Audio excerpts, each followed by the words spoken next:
Oh, yes. Where's Rachel? Where is she? Where'd you... Harvey? Where did you put her? Where did Harvey put Rachel? Hello. Hello. You're watching Nerdish. I lost my shoe. You gotta put your shoe back on. Very good. What are we doing here? Well, we do SAT, ACT prep for everyone. Yes, and the question is not where is Rachel, but when. 8 to 9:30 p.m. That's when Rachel is. Tuesday, Wednesday, and Thursday. Watch it. Just see what it's like. It's for free. All week long. You can ask us questions like where's Rachel and what you do with Rachel and where is Harvey Dent. They're both studying for the SAT. It's a very important test if you want to go to college or university. Nice. I should have said university first because it rhymes.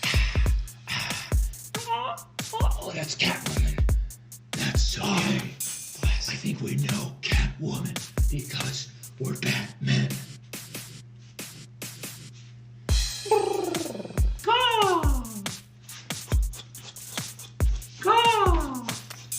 Let's do a problem. Yeah. We did exponents last time. What should we do? Let's factor a quadratic. Okay. Man, okay. When it comes to education, I'm an addict. Oh my god, but not that kind of addict.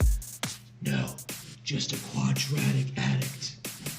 I hope this is factorable. Oh, it's gonna be factorable. Add 6. Okay. 6 is for Rachel. Alright.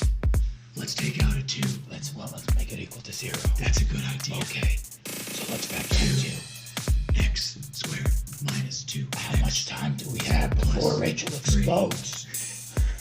Ask Harvey. Harvey. Multiply to positive 3, add to negative 2. I don't think that's possible. Oh, shoot. That's okay. Sometimes you can't factor quadratics. And sometimes you can't save Rachel. I was about to say that. I'm so sorry. No, it's good. It shows that we're tight bonded, like Tight Bond, original wood glue. It has a tight bond, like me and Levi. Whoa! I like juggling. I don't think anybody's watching. Well, maybe later. Yeah. Hey, it's They'll the watch ACT Cram Session. With Brady. And Leeward. And the Sesh. And the session's definitely here. Let's give you a nice, like, triangular looking exclamation point. Very polygonal of you. Maybe that's actually factorial. So this would be ACT Cram Sesh times ACT Cram Sesh minus 1 times ACT Cram Sesh minus 2 ... times 1. Yeah. It might be that. It could be that. We don't it's know. More likely that than anything else. I think that's probably right. Hi, Stream Elements. Hello, Stream Elements. You're always good to us. You're the first one to show up and the last one to leave. Every time. Every single time. Nobody beats you. Anyway, you know, at the end of the day, Levi and I, we're nerdish. And We are. we're just trying to help you out here. You know why? We're not, but we are. We are in our mid-20s, and it's a Friday night. So why would we not spend our time doing this? To be fair. Oh, no! Hello. Uh-oh. Hello, Hono. How are you? How's your mother doing? I haven't seen her in a while. How are your grandchildren? They're so cute. I saw pictures. But now your aunts and uncles, they're very strange. I just got on the Facebook. I can finally see your grandkids. I think it's pronounced Spacebook. Facebook? Right. It's what? Spacebook. Spacebook. Right. Because we're in space? We stream on Spacebook. Very good. Very good. Oh no. Do you Oh, have any no. questions? What do you want to talk about tonight? Your test's tomorrow, so what do you think would make you feel the best about going into the test tomorrow? Yeah, Hono. What do you think? Should we Nah. post on our own Facebook walls that we're doing this? Tonight? Yeah. Should we have done that? Should we have been doing that this whole time? I mean, it's not that useful. Like, we're not actually... It's advertising, but then we're not actually helping more kids. I might be off and on again because I'm busy. Ooh, you're busy. Hey, as long as you're not watching two other handsome guys doing ACT streaming, then we're okay with that. Whoa! Line them up, knock them down. Like bowling. Yes.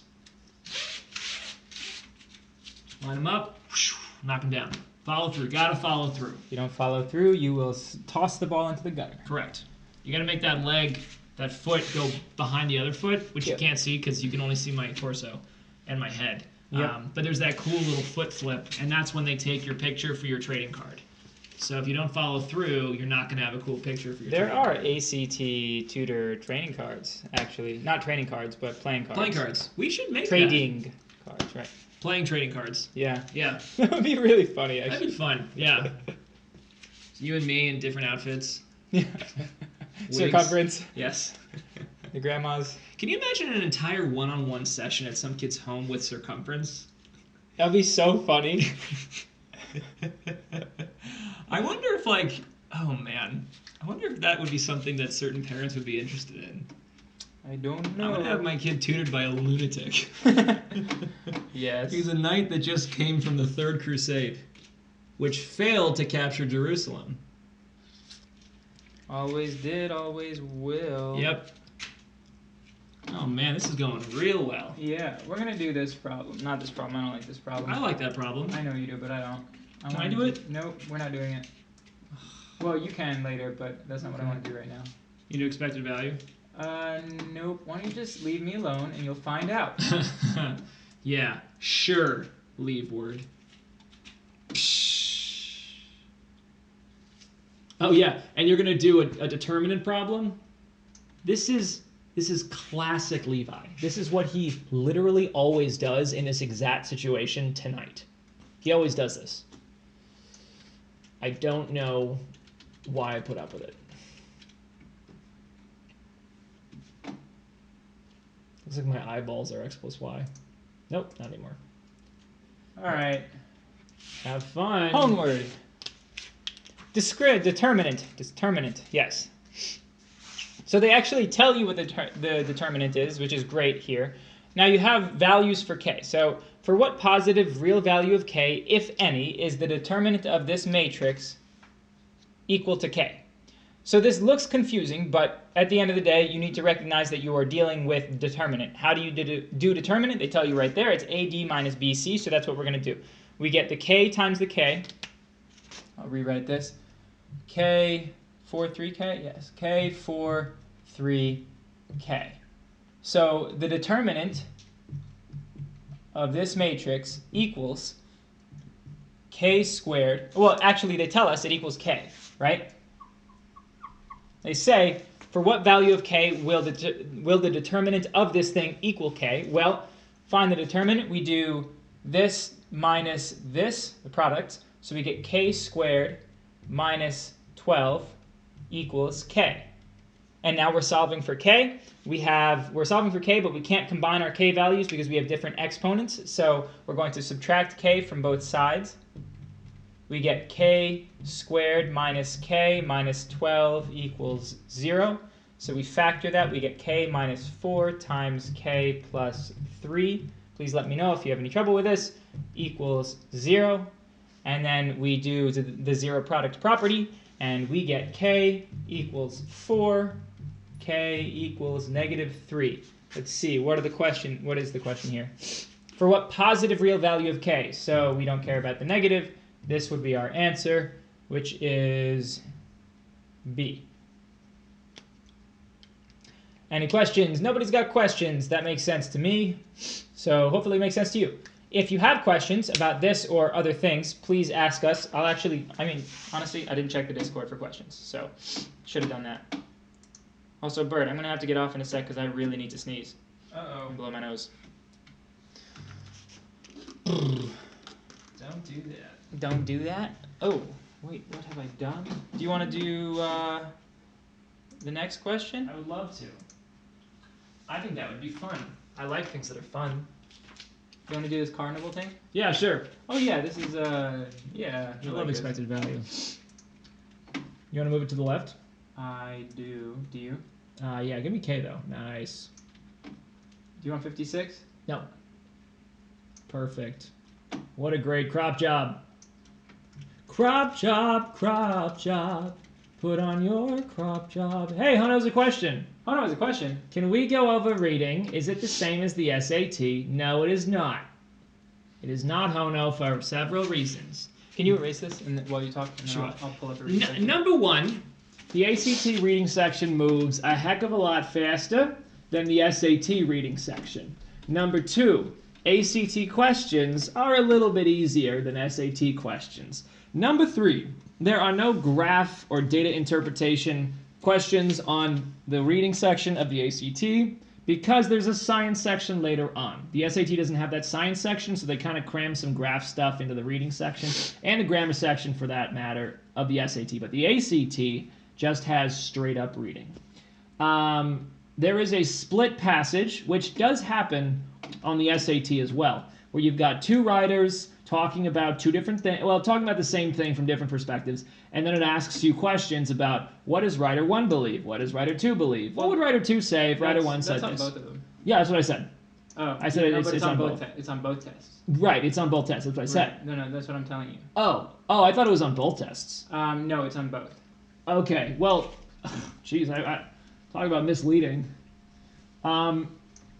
Next thing, Hono, is there's a lot of other similarities. There are not evidence questions. There's no questions that say, what lines did you get the evidence for the previous question? Do you want to... Go through a passage? Yeah. Yeah, sure. Oh no, do you want Bird to go through some, a passage and some questions? It's pretty much the same. It's certainly the questions are easier than on the SAT reading. They're more straightforward, sometimes harder to find. Yes, please. You got it. Should I spit out my gum? Is it weird that you're going on stream? It's hateful, for sure. It's hateful?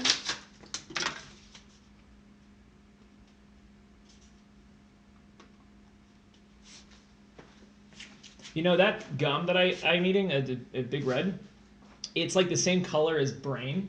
So if you mush it up in your fingers the right way, it looks like a brain, which is important. That's important to know. All right. So if you mush up a brain into small pieces, it looks like Big Red gum. Correct, and that's very valid. All right, Hono. 4 passages. The first one is the literary one. It's like a story. There's characters and emotions and subjectivity. 10 questions. Passage number 2 is social science. As you can see, this is the split passage one because we see passage A right there, and then passage B starts down here. They're all 10 questions. There's a total of 40 questions. All right. Passage 3 is the humanities, which can be something about arts or, I don't know, stuff like that. And then the last one is the science passage, all right, which is usually pretty hardcore science, but they're all operating on the same principle, which is you have to find evidence for the answers somewhere in the passage. And certain questions will be extremely easy because it's just finding a sentence where they talked about what the question's asking, and there's just words that link directly to the answer. Other times, it's a little more difficult. You might have to infer or exfer, even though exferring is not a thing you can do. You still might have to do it. Okay, Hono. Would you like me to read this out loud, or do you want to read this first to yourself, and then we can talk through the questions? So I feel like it's probably better for you to read this as opposed to me reading it out loud, but I'll do that. Some people like being read to. Levi. Yeah. Whoa. Nice. Shots fired. That was nice. They don't know what that means. It'll probably take me 20 minutes to read to myself. Okay, Hono, so you want me to... Okay.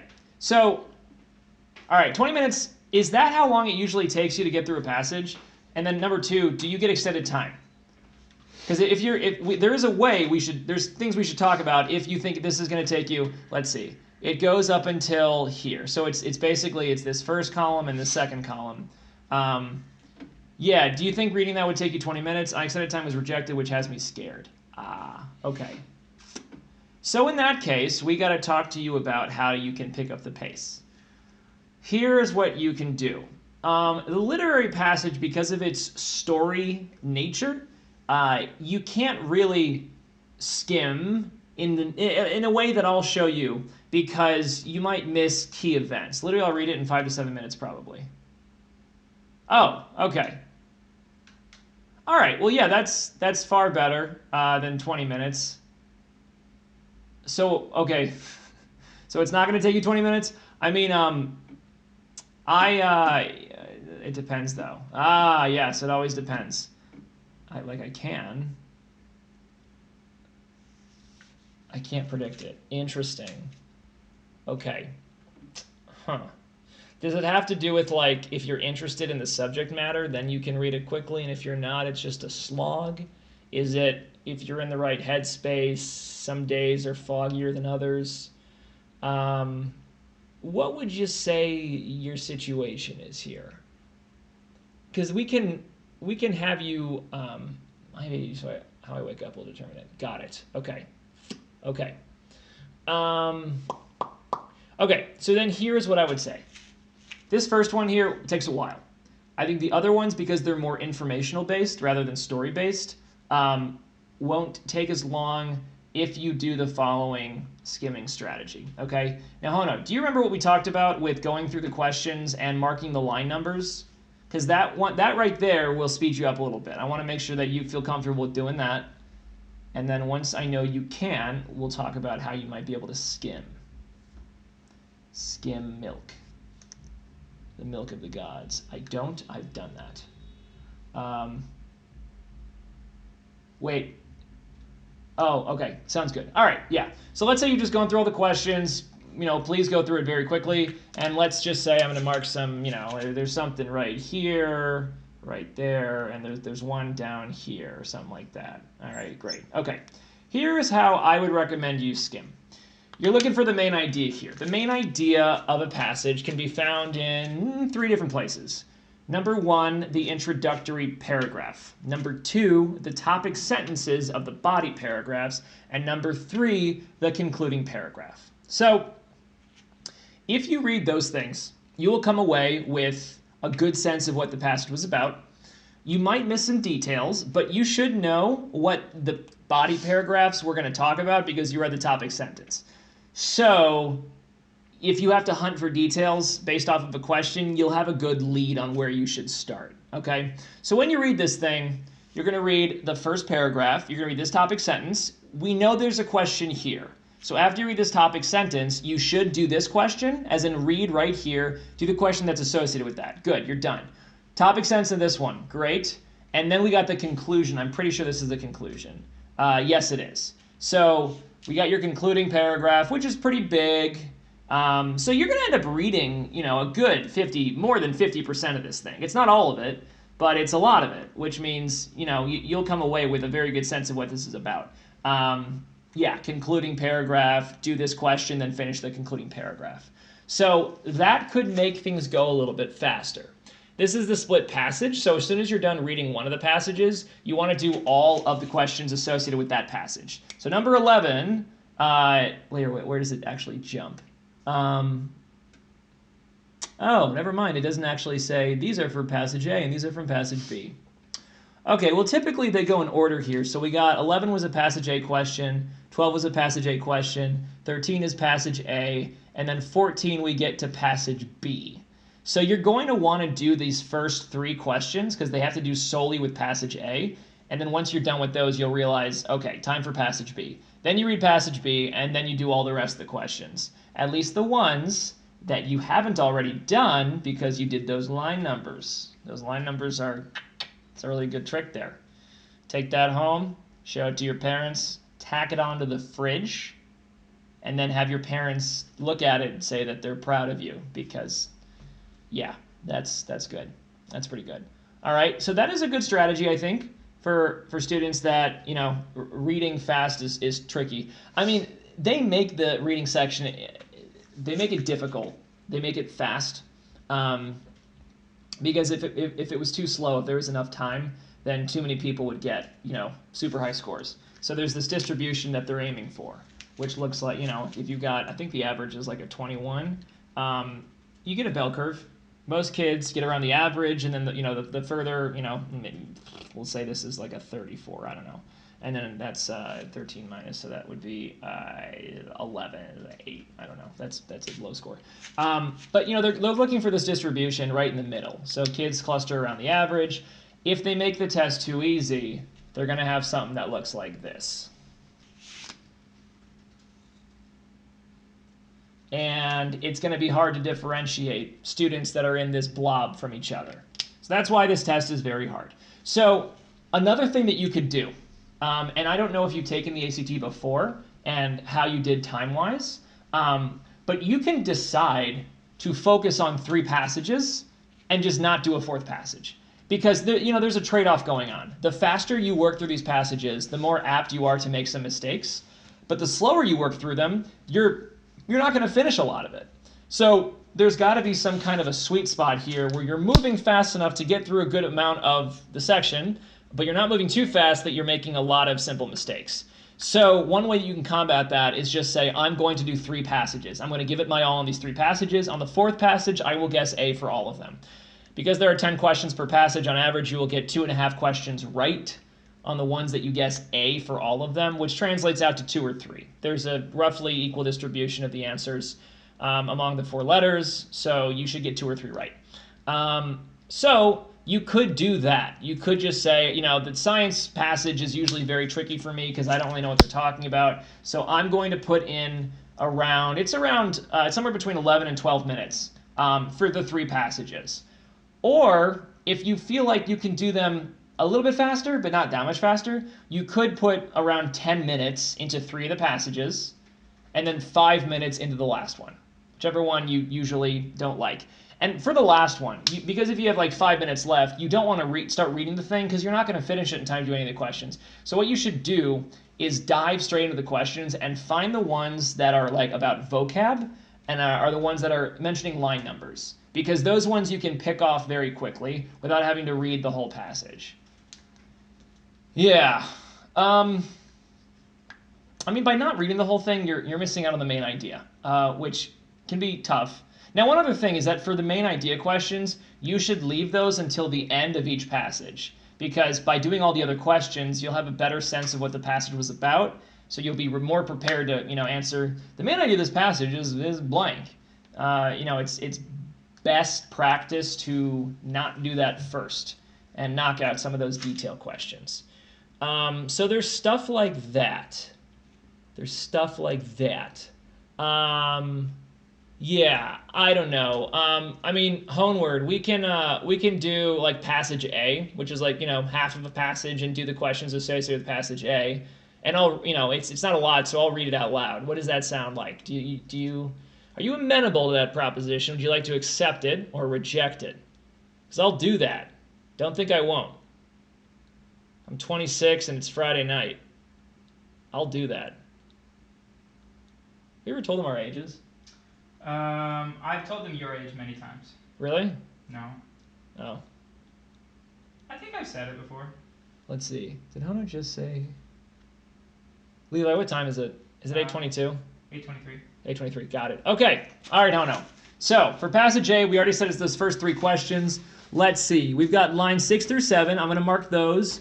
We've got that's not a line number, and then that's not a line number. Okay, so line 6 through 7 is really the only one that we're going to be doing while we get to that question.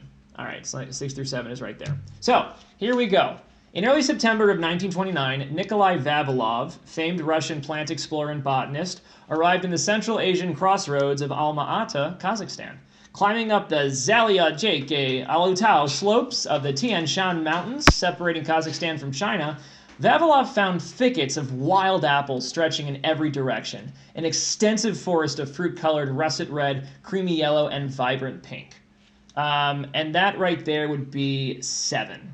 So, 5 through 7, we just read it, or rather 6 through 7. Let's go to that question right now. The author's use of the words and phrases thicket, stretching in every direction as extensive forest in passage A most nearly serves to emphasize which of the following. Thick word. There you go. The Tian Shan Mountains are a challenge to navigate. Well, okay. we're saying here that there's forest, apple trees going everywhere. That doesn't necessarily mean that it's hard to navigate these mountains. And it might sound like, well, if there's dense forest, it might be hard. Let's look at the other answers as well. The apple varieties of Kazakhstan would be difficult for a botanist to catalog. Oh, it's Diakuz89_V2. Hello, Diakuz89_V2. Thank you for dropping in. We're talking about the ACT reading section. The ACT is tomorrow. Are you taking it? If you are, this is for you. Ask us questions. Ask us a lot of questions. Yeah, you can ask us on that. What do you call it? Like, do you call that a chat room, a chat box? What do you call it? Chat word. That's useless to me. Chat. Yeah, on the chat. Or you can sign up on our Discord, which is below. I have 32 normal, 33 score. I just need 33 normal score. Okay, 33 normal score. Yes, I'm taking tomorrow. Diakuz, what sections have been giving you difficulty? All right, back to Hono. The diversity of plant species in Kazakhstan is crucially important. All we know is that there's forests going everywhere. We haven't yet learned about how diversity is super important. That comes later. The magnitude of wild apples in Kazakhstan is stunning. Okay, that sounds pretty good. Magnitude means size/degree. So there's wild apples going everywhere. And also, I believe what he said was let's see, was he stunned? Hold on. Let's go to Vavilov. Okay. Does it say he's... Nowhere else in the world do apples grow thickly as a forest or with such incredible diversity. Amazed by what he saw. Yeah, this guy's stunned by how many... And there's all these colors, too. So it's going to be D, the magnitude. It's not really talking about how it's hard to navigate. He's walking through the forest. He's fine. He's just never seen apples this colorful going everywhere. I can get 34 English, 32 math, 33, 32 science. Okay. Diakuz, are there specific math concepts you want us to go over, or we can just go to the end of the math section? I was thinking it was B. Apple varieties of Kazakhstan would be difficult for a botanist to catalog. Yes, okay. While that is true, this says it most nearly serves to emphasize which of the following. So yes, it is true that it'd be hard to catalog this, but it's saying, which of these does it emphasize? It's not going to talk about how this guy is going to catalog. The last 10 hurt me, they are hard for math. Yes, they are. Yeah, we can go through. Okay, so basically hard math. Yeah, he is a botanist, but we haven't gotten any sense yet that he's going to try to catalog all of these things. So yes, B is true, but it's not what the passage, it's not the best thing for the passage to emphasize. He is a plant explorer and botanist. Yes. All right, so, I mean, for reading, do you recommend reading passage in 2 or 3 minutes?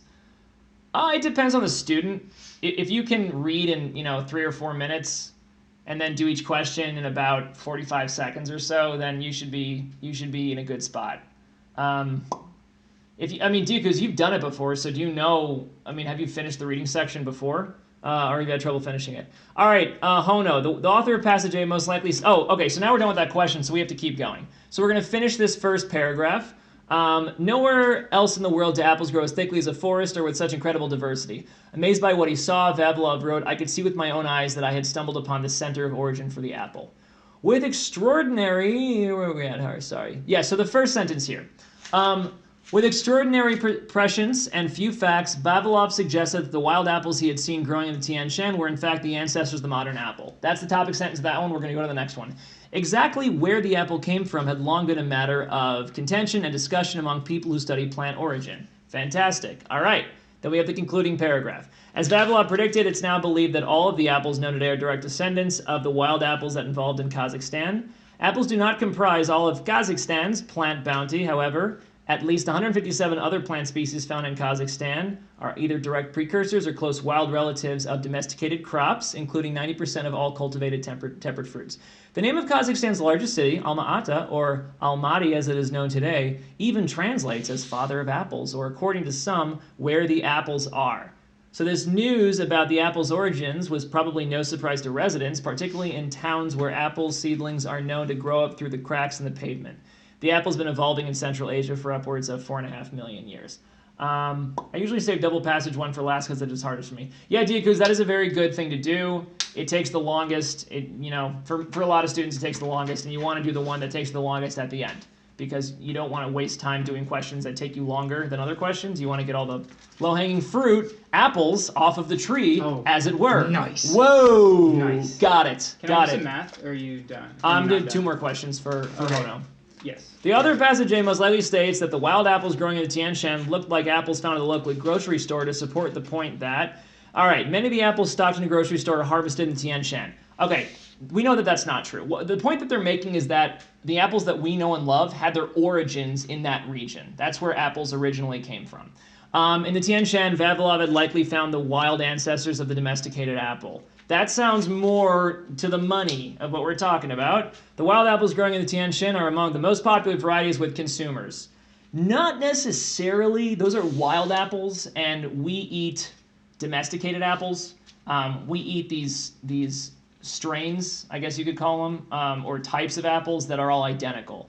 The Honey Crisp, the Red Delicious, they're all the same apple genetically. But they're originally from that land. In the Tian Shan, Vavilov found new apple varieties to introduce to food producers.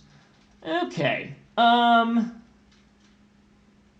You can send us screenshots. Oh, that's Levi. That's me. Don't worry. Yes, very good. Okay. So, this is back then. People were not really eating apples like they're eating them now. And remember, a lot of this passage, okay, as he predicted, it's believed that all the apples known today are direct descendants of the wild apples evolved in Kazakhstan. Right there, which is a sentence that we read because we read the conclusion. That matched most with G. In Tian Shan, Vavilov had likely found the wild ancestors of the domesticated apple. Domesticated is, when we tame an animal or a plant species to be beneficial to us. So like, domesticated dogs were originally wolves, and we bred them to be friendly, and we got dogs. Apples are the same. We picked the apple breeds that we liked, selectively bred them, and we found varieties of them that we liked. So that's what we're eating today. They originally came from those ones in Kazakhstan. Very nice. All right, number 13. Passage A makes which of the following claims about plant species that are found in Kazakhstan? Approximately 157 of cultivated temperate fruits originate in Kazakhstan. Okay, 157. Do we ever see 157? Right here. Okay. At least 157 other plant species found in Kazakhstan are either direct precursors or close wild relatives of domesticated crops, including 90% of all cultivated temperate crops. Cultivated temperate fruits. All right, that's looking pretty good. 90% of all domesticated crops are either direct precursors or close wild relatives of plant species found in Kazakhstan. Well, keep in mind that domesticated fruits are the ones that we're growing today, and they're saying that something is a precursor is the thing that came before. All right, so my parents are the precursors of me. So domesticated crops are not direct precursors of the wild relatives, because the wild relatives are the older ones. Domesticated crops were from the wild older ones, so it's the wild older ones that were the precursors of domesticated crops. So that's the opposite. Of the plant species found in Kazakhstan, 90% are species of apples. There is this 90% that they give us, but that's not in reference to apples. That's 90% of all cultivated temperate fruits have precursors in Kazakhstan. So it's not talking about apples there. And then D, aside from apples, at least 157 plant species found in Kazakhstan are either direct precursors or close wild relatives of domesticated crops. Interesting. Okay, so A and D sound very similar, so let's dissect them to find out what exactly is different. This one here says that 157 species of cultivated temperate fruits. This one here says at least 157, so that's a little bit different from approximately, but not by much, found in Kazakhstan are either direct precursors or close wild relatives of domesticated crops. So let's go back to that sentence and make sure we understand. Okay, at least, okay, so that's something right there, is we have at least, which matches the one that says at least. The international test is pre-used, should the U.S. test be on the same difficulty? Yeah, it should be, right? The U.S. test should be the same difficulty. Yeah, it seems like international ones. Well, I actually don't know for ACT. I know SAT international stuff, but I don't know ACT. What do you know about ACT international stuff? Much less than SAT. Oh. Which is what I just said. No, but I know, but what do you... Nothing. What do you know about the Nothing. SAT then? Is it similar difficulty? For SAT? Yeah. Oh, you said ACT. Which one do you know about? SAT. Is it similar difficulty? No. Which one's easier? It's made poorly, the international one. So like I think it's more difficult. Okay. But it's unhelpful for the ACT. Diakuz, you're gonna have to look that up. We don't know a lot about how internationally the testing works. Okay, so I'm gonna say at least sounds a lot better because it matches those words exactly. And then here we go. 90% of all cultivated temperate fruits. Okay, either direct precursors or close wild relatives of domesticated crops, including 90% of all cultivated. So those 157 make up 90% of all cultivated temperate fruits. That's a lot. That is a lot. Okay, so if 157 makes up 90% of cultivated temperate fruits, then A has it backwards, because that's saying 157 of the cultivated temperate fruits we have come from Kazakhstan. That's not what this is saying. This is saying that 157 makes up 90% of cultivated temperate fruits. This is like a percentage math problem. A has it backwards. D here has it right. This is not talking that much about the cultivated temperate fruits. It's just saying pretty much it's a rephrasing of the sentence that we read. Okay? These are some difficult questions, but you've got to eliminate answers. You have to. And you've got to be constantly connecting your pencil to the paper here. See an answer you don't like, cross it out. You don't want to have to disprove it again to yourself if you forget why you thought it was wrong. Yes, they should give it a good big curve if it's really hard for everyone. For science, I usually read everything. Should I not read anything and just go to the questions?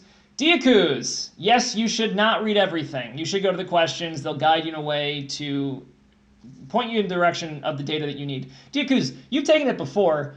Do you finish the science section? Because reading everything, there's a lot of information that you don't need. And so generally, if you try to read everything, you won't finish. But if you're able to read everything and finish, hats off to you, but you're reading a lot more than you need to. Levi, come up here. I need to get water. Yes, my lord. Yes. Am I doing other stuff now? Yeah, Diakuz wants us to do hard math. Hard math, yeah, let's do hard math. Diakuz. Yeah, okay, we'll talk about science in a bit. Well, Diakuz is the one that wants hard. Diakuz, would you rather us do some hard math questions or science? Which one do you want to hear more about? I want to hear about math for now. Okay, it's the same person who wants both. Yeah, I know, Okay. but like I want to do math. Since I get to answer first. Science first. Dang it! Okay, Science? very good. Yeah, I'll do science. That's what I always wanted to do. Correct. Okay, this is, if you Google, the test we're going to do is 1874. 1874 FPRE is the test, or 74F. So if you Google ACT 74F, you will get the test that we're working on. You can look at it as well. But I'm going to go through just a general approach at how to approach the passages in general, what to look for, that type of thing. It's not going to take me that long. Please ask questions. If you're working on a math question, on a piece of paper, or you're working on it online somewhere, like Khan Academy or Math World or wherever else you get your questions, and you're having trouble with something, take a screenshot, send it to us. You can give us a link in the chat, or you can use the Discord, and then we can pull it up on the screen and work on that. I got 32 on science, so you don't have to go over the basics. Oh, okay. So if you got a 32 on science, that means you're getting 3 or 4 wrong, most likely. Maybe 5, but 3 or 4 wrong. What types of questions on the, I'll pull up the science section in a sec. What types of questions are you getting wrong? Is it in the conflicting viewpoints? Is it, I got 32 on BO4 science, which was 7 wrong. Okay, wow. That must have been a really hard section. Was it a lot of outside knowledge that was the issue for you? You just got questions you just didn't know how to deal with, a pH scale question or something like that? Or was it data reading? Okay, outside knowledge. That's tough because they do seem to be introducing more questions that have to do with outside knowledge. I don't know why they're doing that. I think it's stupid, but they seem to be asking more outside knowledge requiring questions. There were so many outside knowledge questions on the VO4 test. Yeah, that's why 7 wrong got you a 32, because in the past 7 wrong gives you a 28, which doesn't mean you did poorly. You got a 32 because it was so hard, and they still weren't easy. They were really hard. Yeah. So outside knowledge stuff. Bird, give me some outside knowledge thing for Talk about the pH. Talk about Celsius temperature scale. Okay. So I can't give you all of the outside knowledge that they might ask about, but good things to do are pH scale. Should know that. Low end, so it's 1 to 14. I don't know why I did. 0 to 14. So, oh my gosh. Where am I? Whatever. 0, I knew that, to 14. This is acidic here. This is basic on this end. I can't write or spell anything. And then water is 7, and it's neutral. Okay, so if a creature belongs to some species, it belongs to the same genus. Oh, Yes. wow, yeah, okay, that's outside knowledge for sure. Yeah, so genus goes under species. What is it? Species Kingdom, goes under phylum, genus. class, order, genus, species? No, I'm missing something. Kingdom, phylum, class, order, genus, species. Okay, so species is here. So if you have a genus that's like canine, maybe, for example. Use like Homo sapiens. Okay, so Homo. Genus Homo. Sapiens is their species. Okay, so we have Homo is the genus, and then we are sapiens. You forgot family. That I knew I was forgetting one. It felt like it was too short. So for what you just said, how are we calling Daikus? Is that what we're calling him? What? Daiku is it Diskus? Diskus? Discord? No, the kid who's commenting. Oh, Daikus, maybe? Daikus? Okay, Daiku. I just forgot the name. How you were saying it. I can't read it for whatever reason.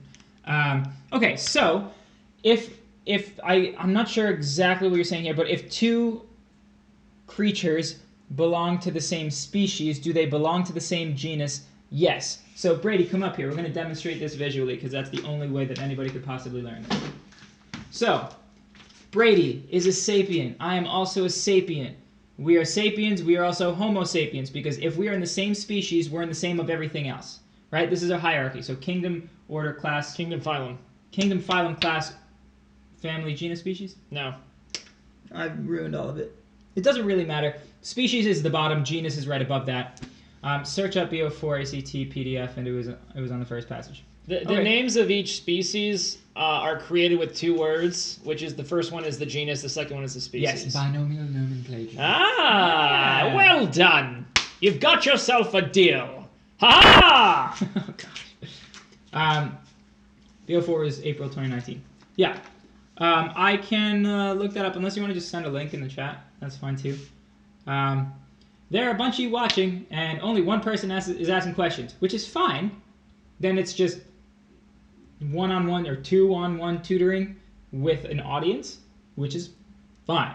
But also ask your questions, and we will answer them. I hope this makes sense, but yeah, I'll pull that up. Give me a sec.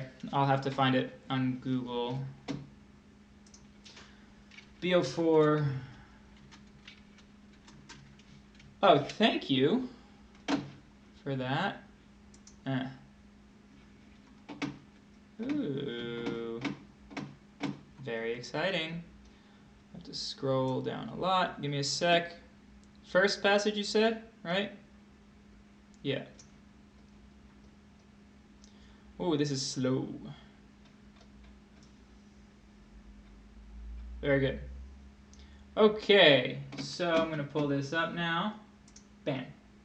Ooh, look at that. All right. So, where is this question here? Which of the following... No. What question number is this?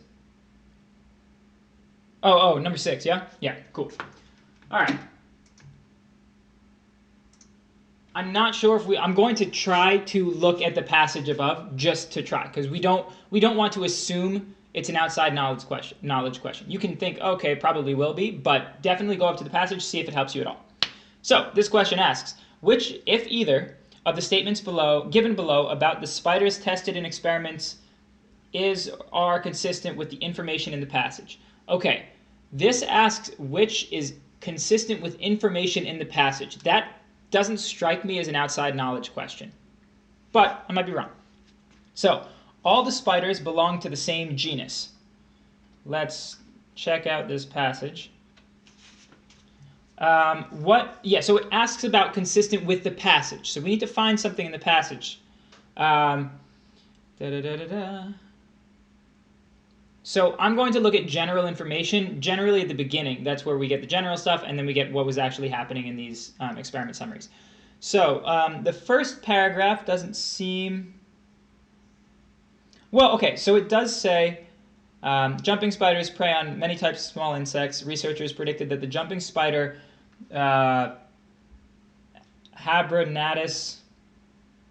Pyrithris. Wow, that's an awesome name, Pyrithris. I like that name a lot. I'm going to name Brady's firstborn after that. Yeah, you're gonna have that. Okay, so this is the jumping spider. Three experiments were conducted to test this prediction, and they're talking about these spiders. So maybe this is outside knowledge, and that's fine. I just want to make sure they don't say anything about genus and species. But what they do say in this first paragraph here is that they are all in the Habronatus Pyrithris, right? So they are all the same spider. They're in the same genus species. What Brady said before with the binomial nomenclature, where you say genus species for Homo sapiens or genus species for... Do you have another thing? Homo erectus. Homo erectus, which is like an earlier version of us, right? Yeah. Yeah. They walked upright. They walked upright. So let's just go back and look at the answer choices here. We have Roman numeral 1, all the spiders belong to the same genus, and then 2, all the spiders belong to the same species. The answer is yes for both of those because we said that all the spiders are from this something something something Pyrithris. I'm just going to triple check. So I would say the answer is tentatively H. It should be both of them. Let me know if that's right, because I'm not going to look up the answers. I'm just going to double check that they're using H. Pyrithris the whole time, and I think they are. Yes, H is correct. Okay, so yes, that was outside knowledge. It did ask for consistent with the passage, so what we did have to check first was that, you know, the spiders used in the passage. Let's make sure they don't change types of spider, and they don't. It's H. Pyrithris the whole time. Brady, the spelling of Pyrithris is so cool. Pyrrrithix. Oh, that's cool. Yeah, it's like Spell. Paris. Like Paris from, I don't know. It's from Hamlet when he's talking to the players. Macbeth? No. Okay. Can you go over my question? Oh, yeah. Hi, Zurges. Yeah, Zurge. Zurge word. Lieutenant Zurge. Oh. Okay. Yes, I can. Absolutely. Did you post it in the Discord? Where did you ask your question? Did I miss it somewhere? I don't see it in the chat. Where did Oh, on Reddit. Okay. Yes. Yes, we can. You posted on Reddit? So you posted on Reddit, which is fine. It's just gonna take a sec for me to log in to Reddit from this computer. But yeah, post it on our Discord. Turn it on my computer. Sorry, we couldn't load the search results. That's so dumb. Why? Wait, are we still streaming? r/ACT. Yeah? No, we're not. Just refresh the page. I just got an email from Restream saying, "Nice job, you guys streamed." Are you serious? It Yeah. says There, you're back. we're back. Hey, did we die or something? Did we just cut out? Does anybody know? Yes, we did. Are we still? Oh, why is this happening? Good, just keep going.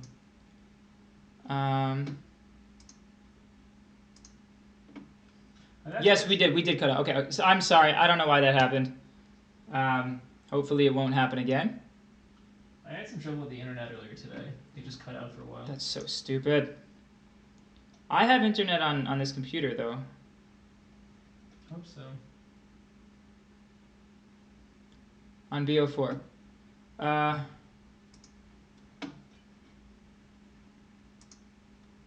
think I'm going to have to refresh all these pages now.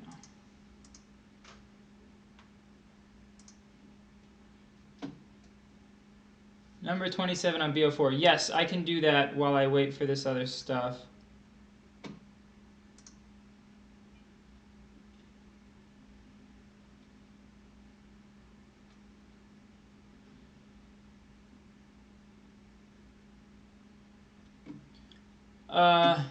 Zurge, do we still? Okay. Sorry we cut out. I'm gonna do 27 on BO4. Zurge, when you get to our Discord, just post it there, and we'll do it eventually. We'll do it next. Okay. 27 on ACT, right? On the science, we can do that.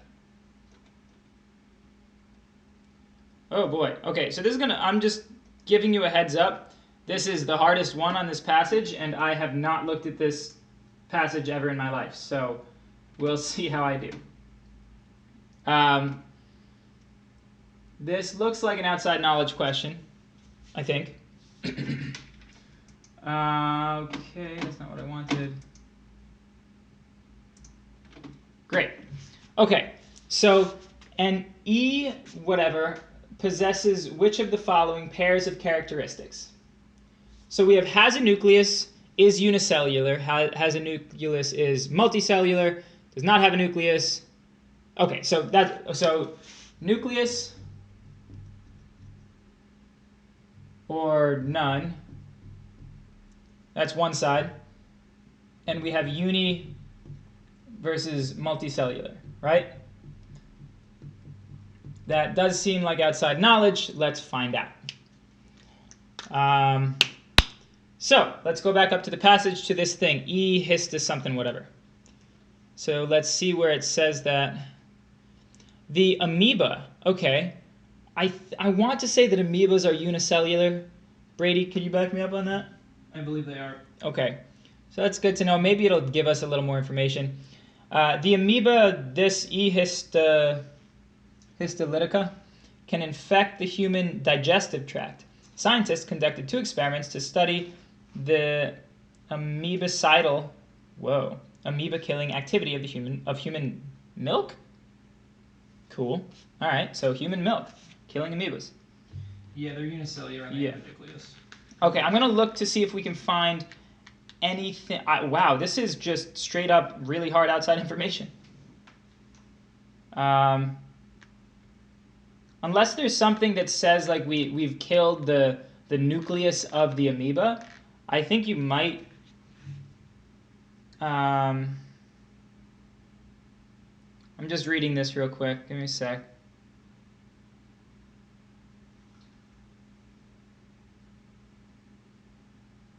None of the graphs give any information on that stuff. Yeah, okay, then that's exactly what it is. You just need to know that amoebas are unicellular and have a nucleus. They're eukaryotic. They're eukaryotes. Wow, that's so hard. That's just straight. I mean, oh, good, we're live. Awesome. We just got a notification that we went live. Stupid Spectrum. God. Oh, I hate Spectrum so much. If there's going to be a problem again, I don't know what we should do. We're about to be done for 3 weeks. No, I know, but I'm going to be so mad.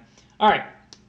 So that's really hard. I'm very sorry about that. Have we done the question on Reddit? I couldn't find it. If you can look on Reddit and look for somebody named Zurges, and then maybe, I don't know, post it on our Discord for Zurges. Yeah, I think it's the foci question. Ask Zurges if it's the foci question. Is it the foci question, Zurges? Are you still here? Got nobody new to the Discord and no new posts, so. Can you? So I just timed myself doing a reading passage. It took me 18 minutes to get through the story 1. Is that okay? Not if you're trying to finish it. No, that's definitely going to be too slow, Hono. Without the extra time, that's you will not be able to spend that long. Did you read the passage first? Because if it takes you that long when you read the full passage first, you can't afford to read the whole passage. Okay, so that's you can't do that. You don't have time. You can do the same thing that I do, which is do not read the passage. You're going to have to treat it sort of like the science section. Also, keep asking your questions. Could you just post the foci question in our Discord for my computer? Yeah, sure. Okay. I mean, there's okay. CB Turtle, what's up? Good to see you. Are you taking the test? Okay, so Hono, you're going to be treating the reading section now because you didn't get the extra time, which is what it is. You're going to treat the reading section like the science section. So not reading the science passages is better. Yes, absolutely. Do not read the passage before you do the questions because the questions will tell you where to go, right? Every time they give you information in the question, and then also check your answers because that tells you, it will give you the realm of things that you're trying to find, so you can look for that type of thing too. What if I get confused?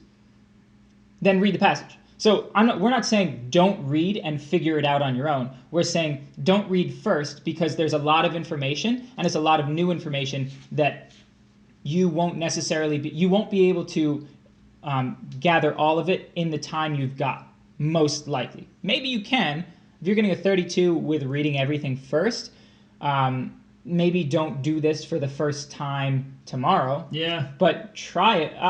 It couldn't hurt to try it now. Just do a passage without reading first and see how it goes. You're going to be doing it, and Hono, we'll get back to you in a sec. Zerges, are you still on? Is it the focus question of the ellipse?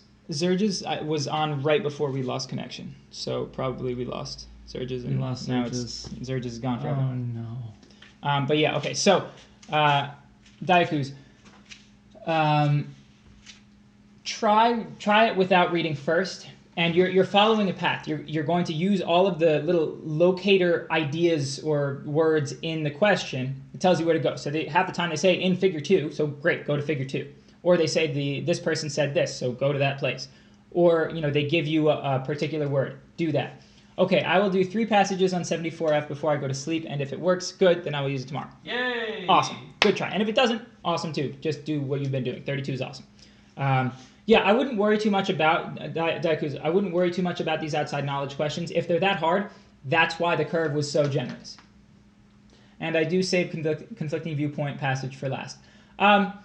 Yeah, especially if you're reading that. Brady, did you tell Daiku's that? Yeah, I would say that that's a good idea.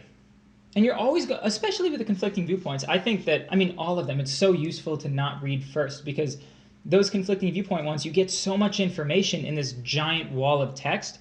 Why not do each question individually and you can know what to look for? They tell you the scientists to look at. Okay, so, Hono, the reading section, you're going to treat like the science section if you're not able to do a passage. 18 minutes for one passage reading everything is too slow because that's more than half of your time on only 1/4 of the test, or of the section. So what you need to do is don't read the passage first, go to the questions. Were you watching last night when Brady was talking about how he does it with going to the questions first and marking all the lines that they reference? That's Hono, yeah, she's already seen it. Oh, so Hono, you've seen that. So I only have to read for conflicting viewpoint, correct? Daiku's, you should. I think all of them benefit from not reading the passage first, just with saving time. I don't think that it's best on conflicting viewpoints. I actually think it's least helpful on conflicting viewpoints, but it's helpful on all of them. So try one of each type. And here's where Levi and I have a slight difference of opinion. For conflicting viewpoints, and again, like everyone works differently, so like you might do better doing what Levi says. What I would recommend, or at least what I'd like to do, is with conflicting viewpoints, there's that first paragraph about what's going on. That's just like the facts, and then there's all the different paragraphs that are people's hypotheses. I would recommend that you read the facts and then the topic sentence of each of the scientists, so that you know the basic premise of what they're all talking about. And then you go to the questions, and then the questions will point you in the right direction to find the right details and things like that. Peps? Yeah, I was talking about the reading for going to the questions first, but yes, it would be very hard if you're not reading the passage to be able to give the summary of that passage. But I was talking to a student who, was when they read a full passage and then do the questions, they're finishing in 18 minutes for one passage, which can't happen, right? Because you don't have nearly enough time.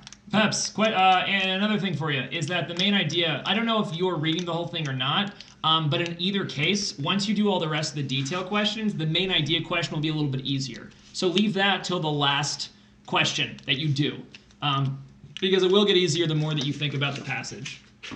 Keep going, Levi, you're doing great. Which programs should I program into my calculator for math? What calculator do you have? Brady may be able to send you stuff to download. Hello, Bert. T84 Plus. Is it a T84 Plus CE, or is it just the black and white one? I will say, you're kind of waiting until the last second for this, because I have a very, it's a very extensive program that's got lots of different menus and all sorts of different things you can do. So just PM us on Discord, and we can hook you up with that program. But you're going to have to first off have the cable for your calculator that it came with, so you can plug it into your computer. And you're also going to have to download the Connect software from the internet from TI, which is free. So that's not really a big deal. All of this is going to be free, but you just have to have that cable. Oh man, now I'm up here. Levi, you left me alone. Yes, I did. What else are people worried about? English. Do you guys know all the ways to separate? What programs does it have? Because I already have many programs. Well, you already have many programs, then you should be okay, as long as you have like the quadratic formula. It's got a program that you put 2 points in, you get the midpoint, the distance, and then the equation of the line that connects them. It's got pages and pages of formulas that you don't plug into, you just look at them and say, oh yeah, that's the formula for the area of a trapezoid, things like that. It's got a bunch of parent graphs that it'll show you. This is what y equals e to the x looks like. This is y equals log x. This is sine of x. This is cosine of x. Oh, geez, what else does it have? It's got some number theory. It's got like, you put in a number and it'll prime factorize it until it gets down to its prime factors, which is what it does. Stuff like that. But if you already, I mean, quad is one of those time savers. Your quadratic formula program should also spit out complex answers. If it only says no real solution, then it's not very detailed. It should also. I have quadratic formula, midpoint, distance, every year. I don't know. Okay, you're fine. You're fine. You're fine, Deku. Well, nothing to add to that. You're good. You're absolutely fine. You're fine. You're fine. You got everything. You got everything. There's nothing I can add to you. Can I get that program download? XX Pulverizer XX. Yes. Can I get that too?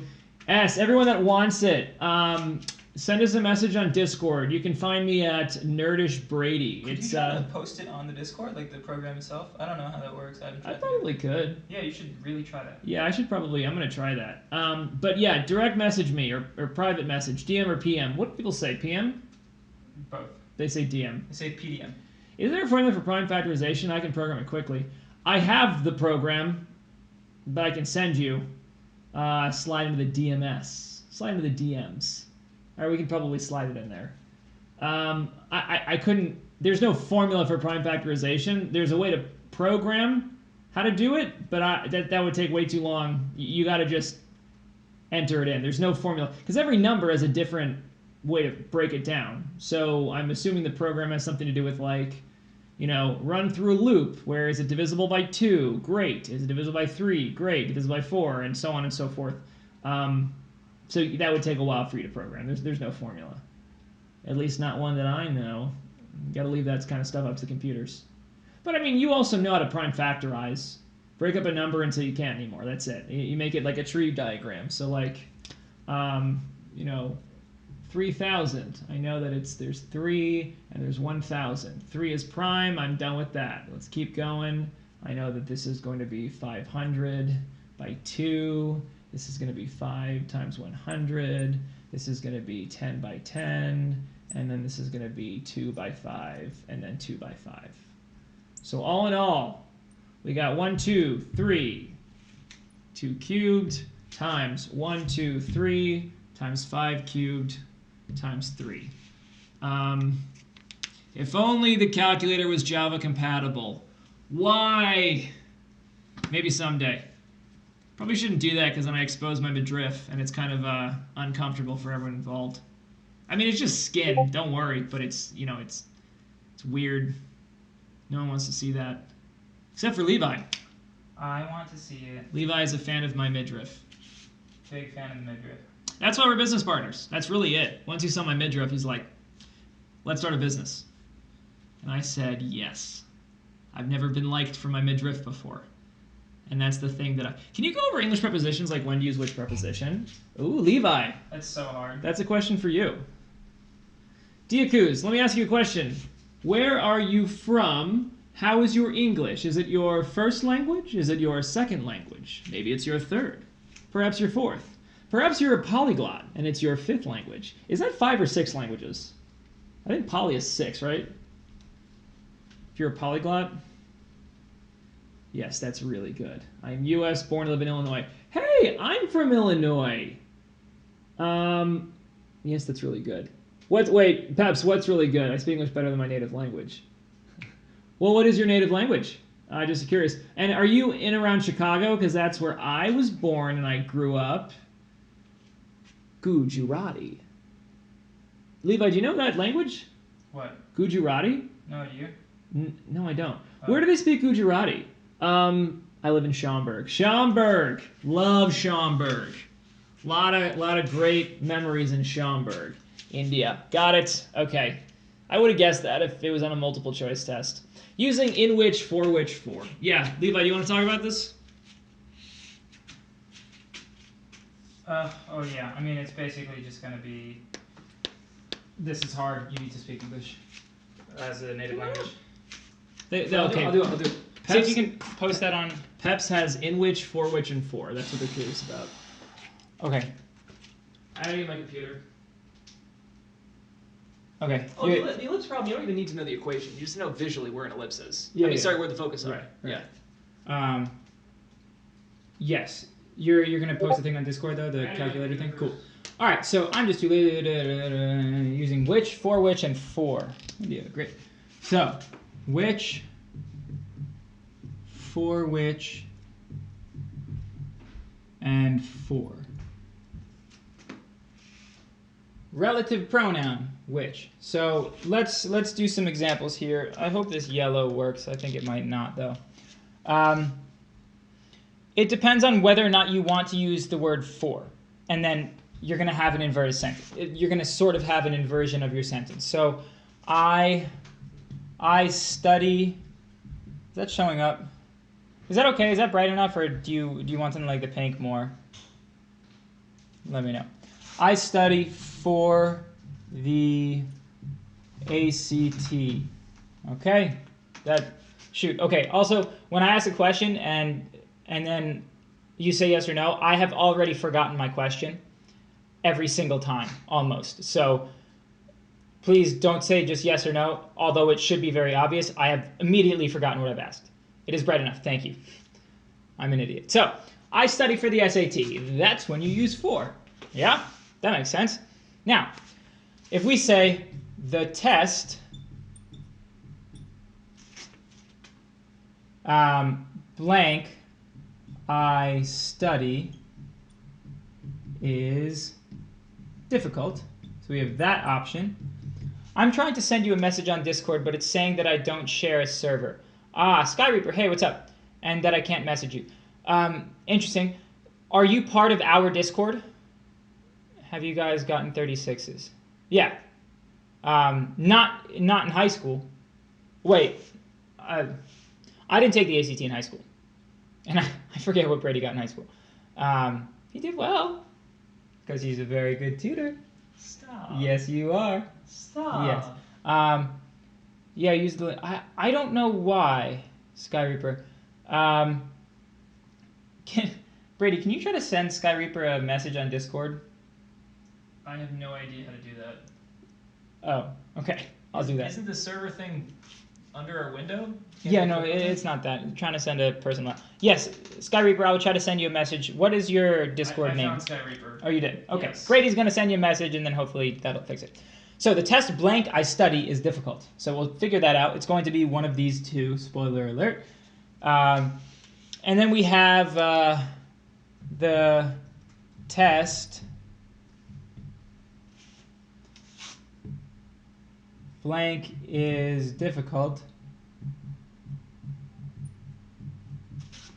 will take 4 hours. Okay, so what do we want in each of these? These are both going to take the word which, okay, because we are we're putting in a non-essential element. I actually should. No, I don't need it there. Okay. We're putting in a little descriptor of the test, right? I study for the test. That's the basic one. And then we need to put in the word which because we're sort of inverting this stuff. We're saying, here we say I study for the ACT.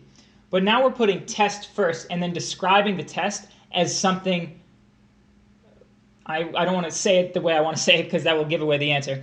But which one should be which and which one should be for which? This is number 1, and this is number 2. For which is which one, and which is which one. That's really, really confusing. The test which I study is difficult, or the test for which I study is difficult. We figure that out because we have I study. That is what we're doing. We are studying for the test. You don't study the ACT, you study for the ACT. Brady and I study the ACT, sort of. For these, it's pretty easy if English is your prominent language. Yes, it is. It is that way if you are a native English speaker or are almost native. If you're not, it's not that great. Either way, I think it's good to know why things are happening because when things get confused, because these are pretty straightforward sentences, they're relatively simple ideas. When you get to more complicated sentences that are much longer, even native English speakers can get thrown off by things. So I study for the ACT. So I study for this test specifically. That means that when we invert it, we need to keep the for. So we need for which. The test for which I study is difficult. In this sentence, our subject is the test. I mean, I know the is not, but whatever. Subject, and then our verb is. This is our verb here. Okay? This is describing the test, but our active verb is the word is. It's also the only verb in the sentence. Then, this one, the test, we don't need the word for anymore because there's no verb that takes the preposition for. I study for the test, just like in the original. Here, there's no verb that's doing it. The test is difficult, right? So we're just going to say which. The test, which is difficult, will take 4 hours. Please let me know if that makes sense. This is hard, and to be completely honest, I am not credited in... Oh, thank you for the follow, Zack Attacker. 456? Zack Attacker. Okay. I had a friend named Zack Attacker. Zack, or just Zack? Just Zach. Zack. I met Zach. You have met Zack. Okay. I don't teach TOEFL. I don't know how to teach people who are not native English speakers, aside from just telling them stuff that I know about the English language. I don't know the best practice for getting this into your brain, but I hope this makes sense to an extent. This still helps for everybody, though. If you're trying to decide, especially when you have inverted sentences or questions, right, with who and whom and things like that, is there an easier way, like are which phrases separated by commas? That does not use commas, which does. There are too many situations that are not that nice. Do not apologize for being a non-native speaker.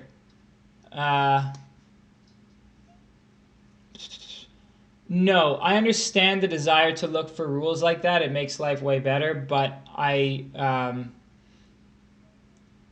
like this time we do have which. For which is not the only way, the only little helper preposition word you put in front of which. You could have by which. No, you could do commas. Honestly, feasibly, you could say the test for which I study is difficult. You could actually put commas there. You don't have to, but you could. So that possible rule is out the window. Can you go over the double adjective rule, like when to put a comma between two? Oh, yes, I can, Daikus. I love the English section.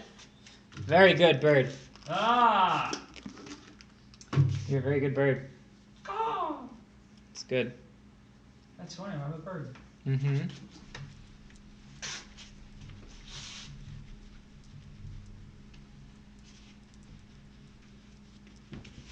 I'm happy to keep going over English. We can do math, we can do reading, we can do science. We can do the essay if you really want to, although there's a lot of good stuff on the essay online. If you just Google ACT essay help or something, sift through the advertisements, and then you can probably find nice outlines and approach tips and things like that. But also I can talk about it. I just don't want to, but I can. Can you do some vectors? Oh, XVex, hi! What's up? Has been a very long time since we've seen you. And then difficult math questions. Yes.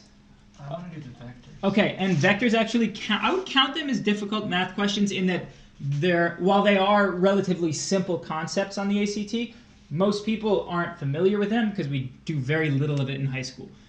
So they count as hard questions. They're not going. Question number 20 is not going to be a vectors question, most likely. It'll be question 50, just because they're pretty esoteric things for the ACT. So yes, we have vectors and other hard math. Hard math counts as vectors, I swear. So I had a number 40 vector. Yeah, it's still on the harder end because the actual concepts aren't that complicated. Number 40 is usually easy. I disagree with you, XVex, but very respectfully, and I still am very happy to see you after all these months. It was question 30 on BO4. Okay. Well, XVex, it depends on when you feel like the math gets hard. You feel like it gets hard at 40. I feel like it gets hard. It doesn't get hard. That's how I feel. And other people feel like it gets hard at 10 or 1 or something. I don't know why I'm being annoying. I don't mean to be. Wait, did you go over the double add? No, I haven't yet. You muted us after asking a question? Come on. Well, I'm about to do it. Okay, so let's say Brady is a big brown bird. Okay, so our adjectives are big and brown. Now, Brady sits in the small living room. Living and small are our adjectives. Isn't it like you use a comma if you can switch the places of the adjectives?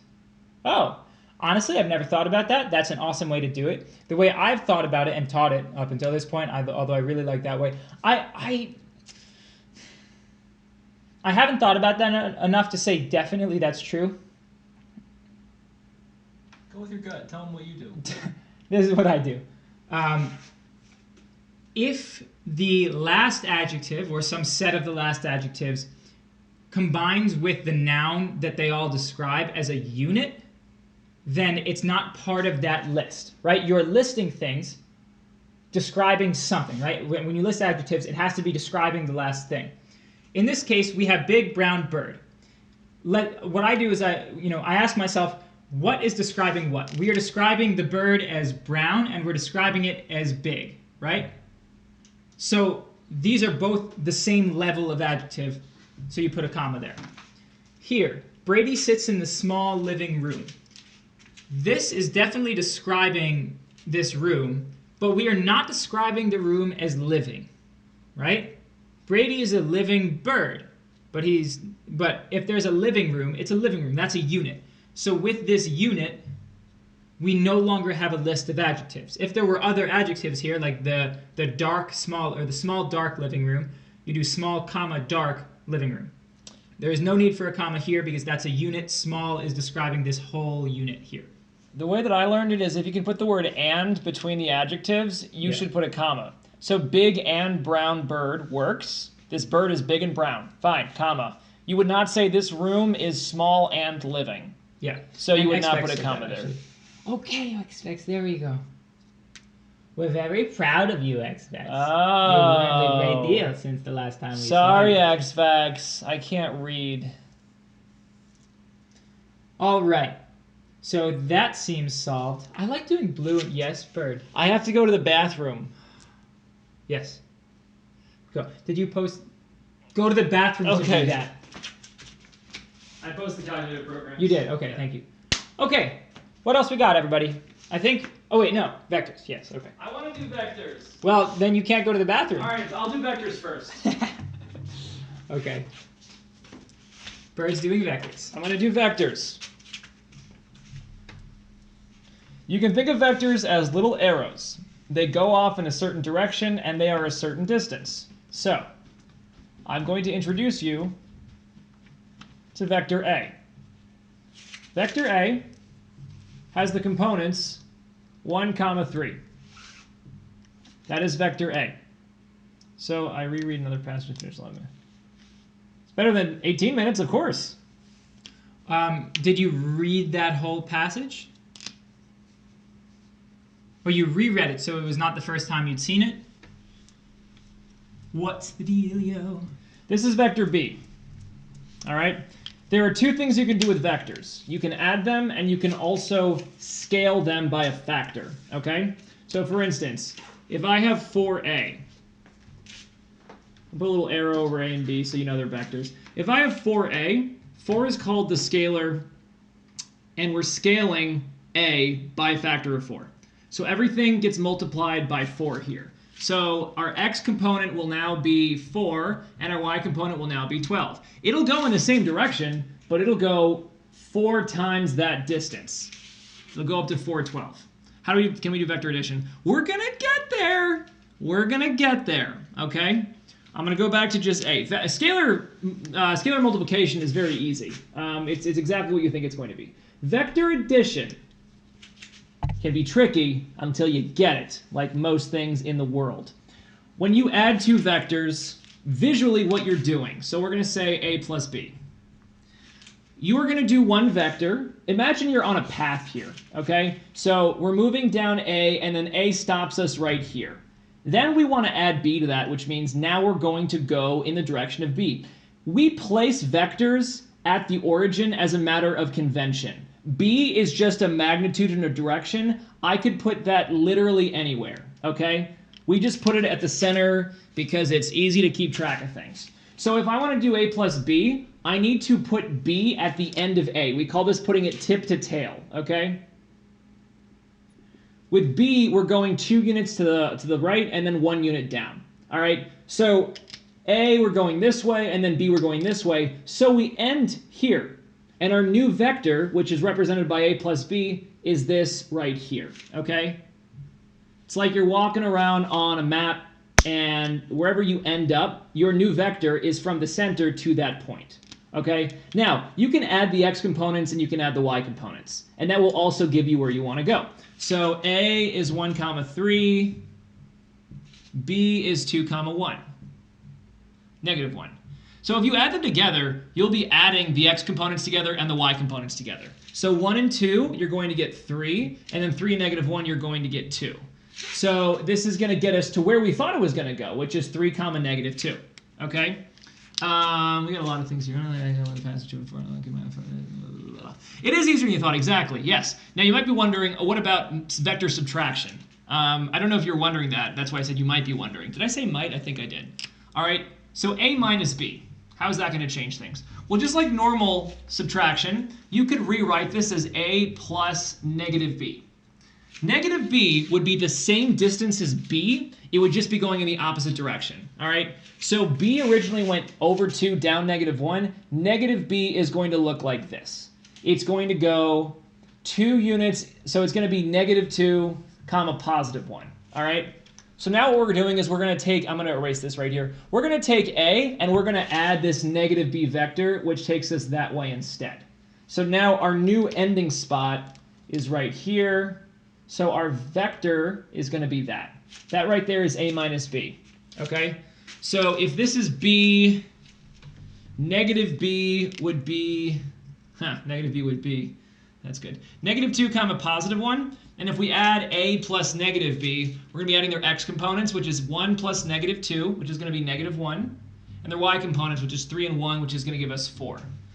Which gives us negative 1, comma 4, which is kind of like where we are. These are like batting practice. These are like batting practice. Hopefully they are this easy tomorrow. Hopefully, yes. Yeah, now a couple things that they ask about sometimes is they say things like what vectors might be impossible to get. Oh, one other thing you should know. The magnitude of a vector. You might see something like this, which looks like the absolute value of a. And it kind of is, because the absolute value of a number is the distance away from 0, which you learn when you're a lot younger, and it makes sense on a number line. So if you are at negative 4, and you take the absolute value, you get positive 4, because you are 4 units away from 0. But vectors are on the two-dimensional coordinate plane.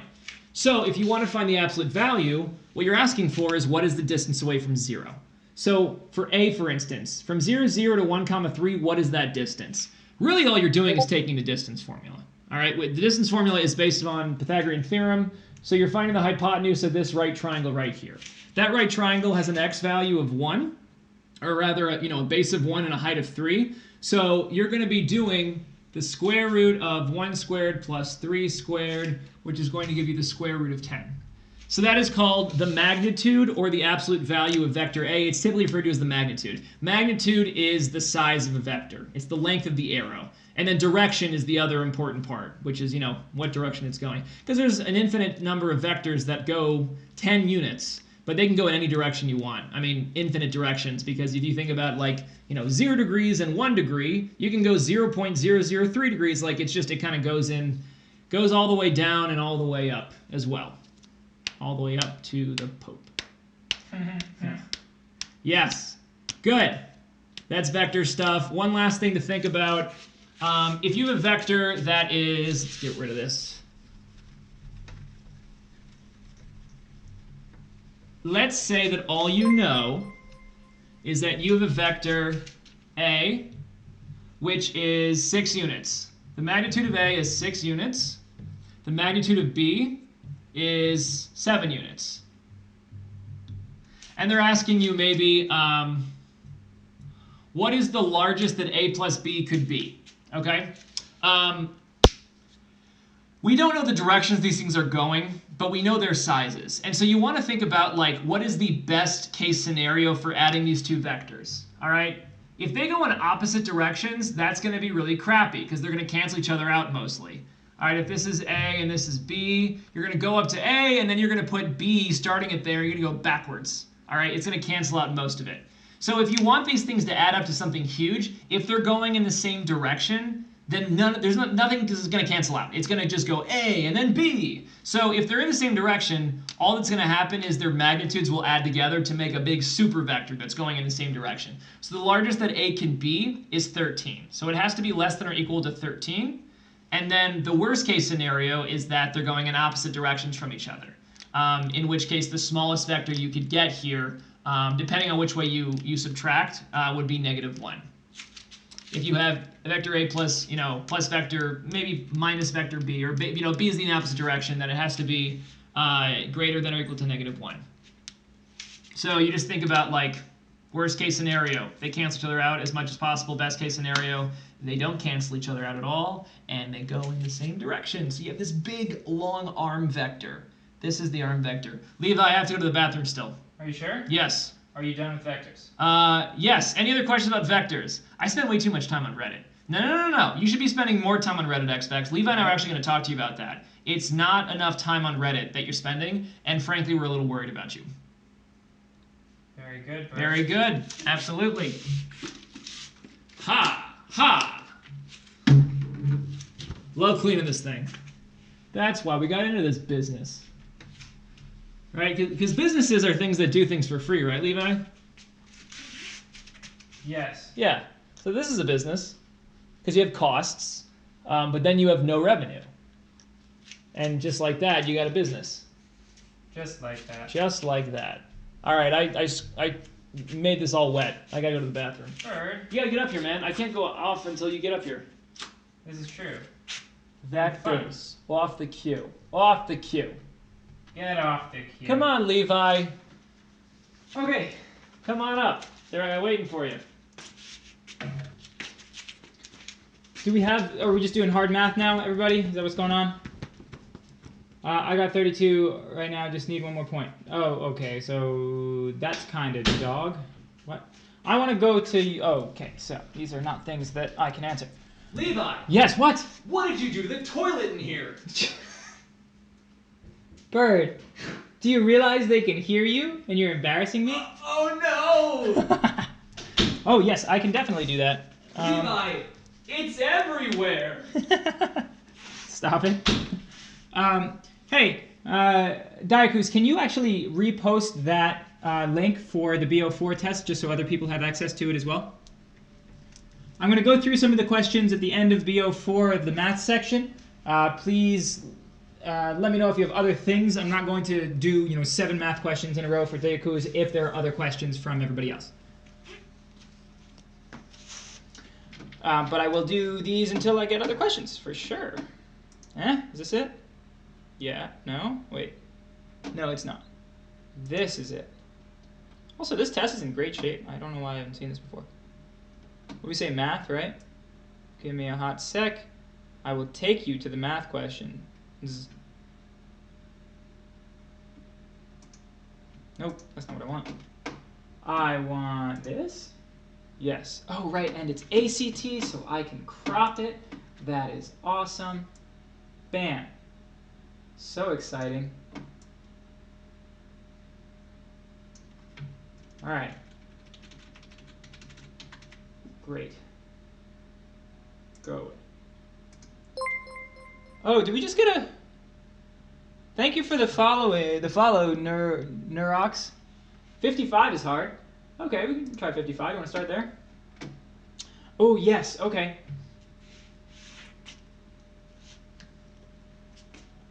Okay, so this is that a 7 or an I? Oh, it's a 7. Very interesting. Okay, I thought that was an I, so that would make it easier. 7 to the 126th. I'm just going to write that out. Not in pink, not in yellow. I don't know why, but I mess up pink and yellow all the time. I needed that TI Inspire model 900,000. I don't know what you're talking about. Okay, so this does have a calculator with it, so you're allowed to do that, but it's 7 to the 126th power. So what I would do here, even without a calculator, you can figure this question out.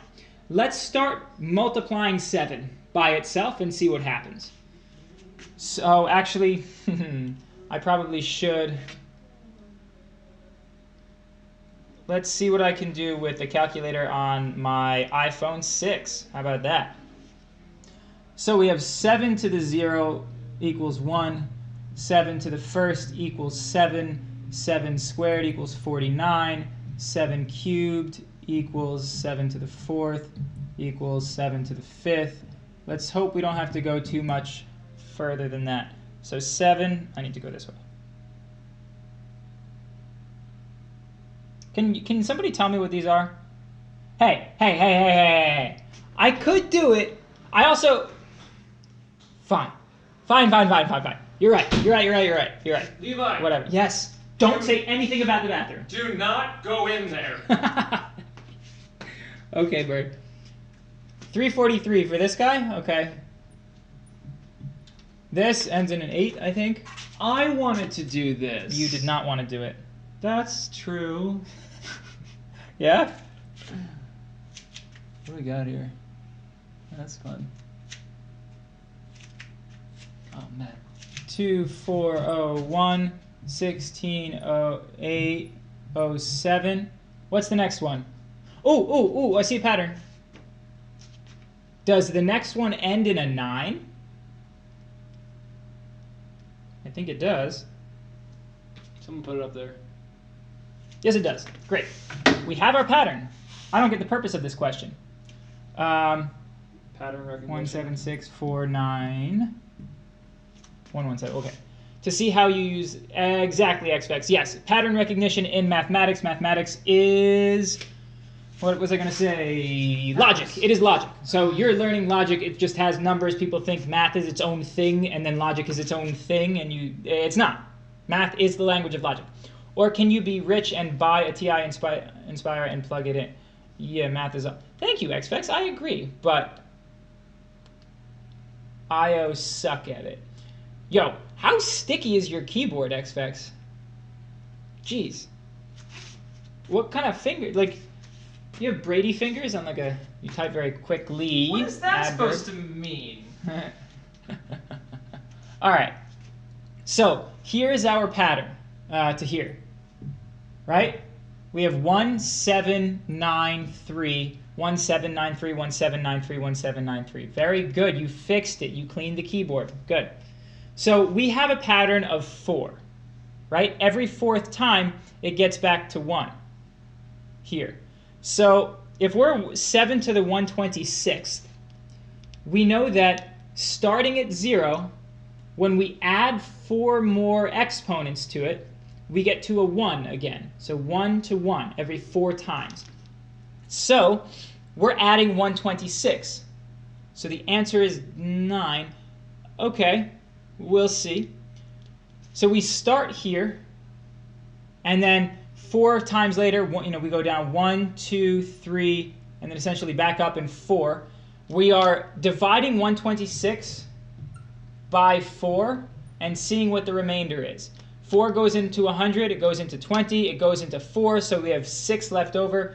So the way we write this is 126 mod 4 equals 2. This is our remainder. Okay, so 2 is our remainder. And we're going 2 more. We started here, we have 2 more left over. Please let me know if this doesn't make sense. That's what we're left with, or the 9 is what we're left with. So the answer is 9. I went way too quickly and got like 10 of the first 40 wrong. Whoa, don't do that. All right. Yeah, if you think the first 40 are easy, you should not get anything wrong in the first 40. If you know the concepts enough to just only have trouble with this type of thing, vectors and these really crazy logic and number theory things, then yes, do exactly what you just said. Yeah. Okay. Does this approach make sense? This also works for imaginary numbers. If you have I to the 126th power, there's a pattern for i's. This equals negative I. No, it doesn't. It equals negative 1. My bad. I'm hyped for reading. You seem hyped for reading. I watched your Cram Session for the May SAT and I got a 1320 first try. Thank you so much. Oh, hey, Animero Dent. Oh, sorry, Anime Rodent. That would make more sense. Good, I'm glad you got a 1320 first try. Good stuff. Are you taking it again? Tonight, we're only doing ACT stuff, just so you know. But we're happy to answer anything that overlaps for sure. Like, it scares me the most, but I end up going ham on it. I guarantee you that there will be one. Yeah, there will be an I to the. Yeah. If there is, I will give you Reddit gold. Yeah, I just popped in. Great. Anime Rodent, awesome job. Congrats on the 1320. If you end up keeping going, come back, ask us questions. We're happy to answer your questions whenever. Also, if you are going into senior year, once we get to August, we're gonna start doing essay stuff. So for college app essays, we're gonna start talking about those things. And we're going to be doing some giveaways for me to help you with your essays one-on-one, just so you know. So free giveaways. What time should I go to sleep? I have to wake up at 6. I'm going to bed around 9:45. Do exactly what XVEX does. Do nothing different. You two are the same. Be the same. And waking up at 6:30. Yeah, okay.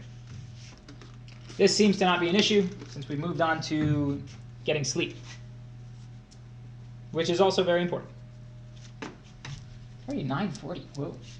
Okay, does anybody else have questions? I'm happy to do another hard math question from this test, but I'm also happy to do other things.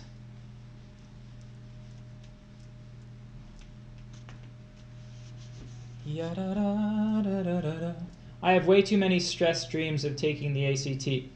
Yeah, that'll happen. If you're dreaming during those, if you have those stress, CB Turtle, it's so good to see your username come up on the screen. My goodness. Brady's very hungry. Can you go through a science section with us using the no reading strategy? Yeah, Bert, didn't you just do that though? No, I did reading. Oh, okay. Didn't you do it last night though? Yeah. Daikus, we actually did that last night. If you want to check out that stream. Do you remember when it was, Brady? No. Okay, if you go to last night's stream, Daikus, Brady went through a full science passage, not reading beforehand. Just look for when the overlay is here, and Brady goes through. I think it was towards the beginning, but I might be wrong. Tell him I crush it. And Brady crushed it. He wants you to know. Okay, gonna do another math question here. Ooh, there looks like eyes above. Bird, I was gonna ask you to do something, but I forget what it was. And would you like me to still do it? I don't know. We still have nothing in the Discord, which is fine. 54. Yes, 54. Jane and Margaret. You want to deal with Jane and Margaret? Yes, I do. Okay, I'm going to move this over. Used to be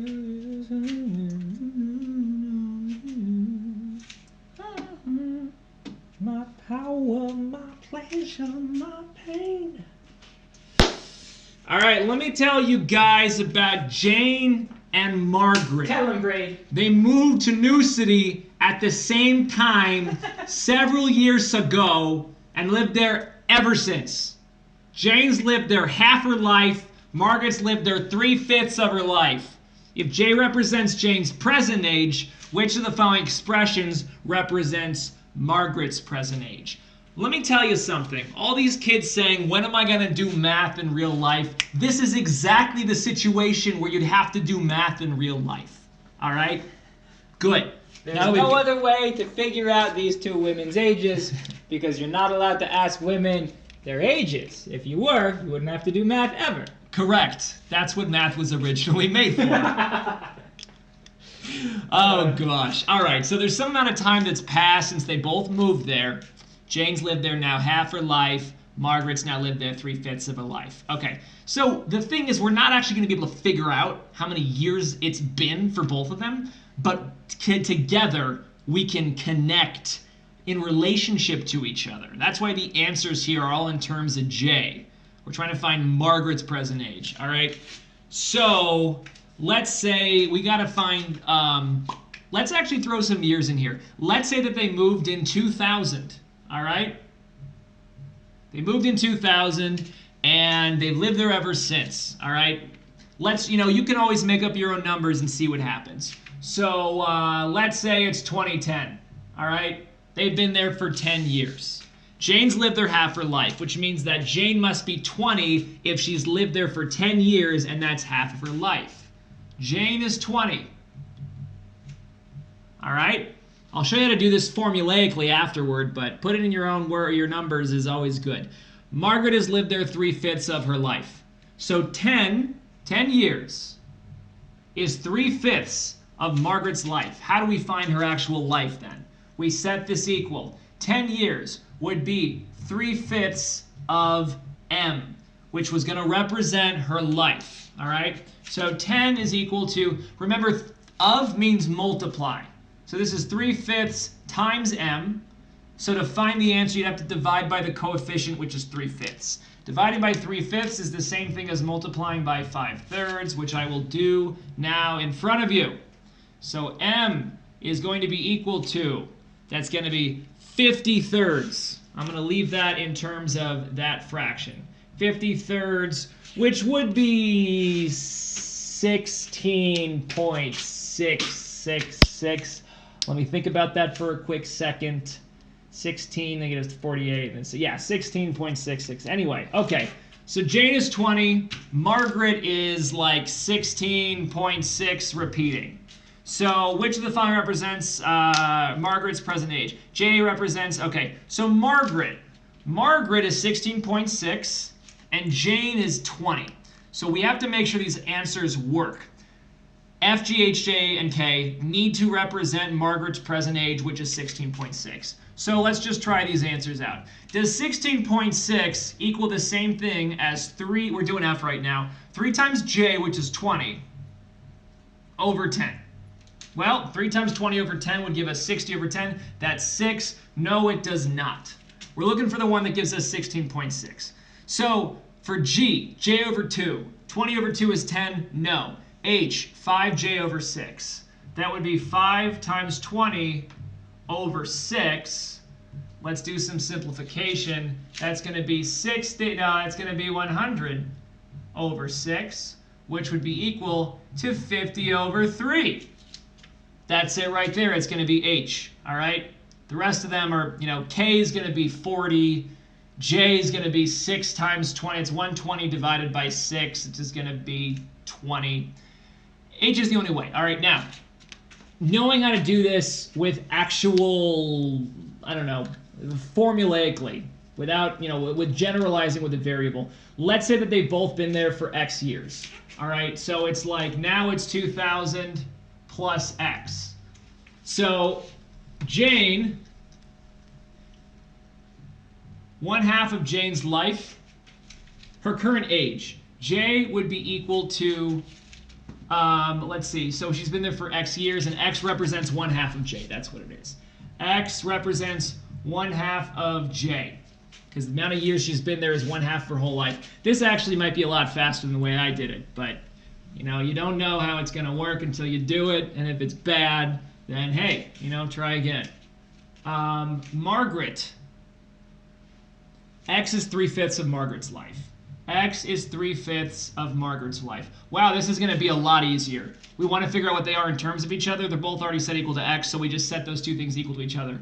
1/2 J is equal to 3/5 M. I wish I had done it this way first. We want to solve this thing for M, so we multiply both sides by 5/3. Which just gives us 5/6 J right there. Okay, yep.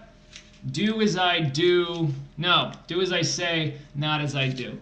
All right, now you want this next one, this integer one. Let's see.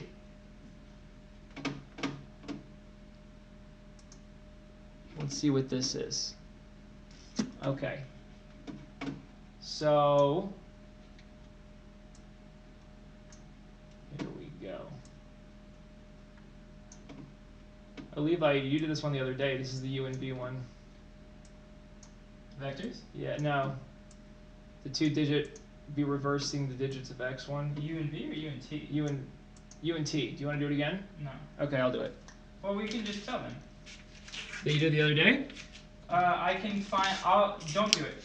Okay. I will find the time when I did it. Zack Attacker 456. As it turns out, XVEX says just do it. XVEX wants us to just do it. I'll do it. All right.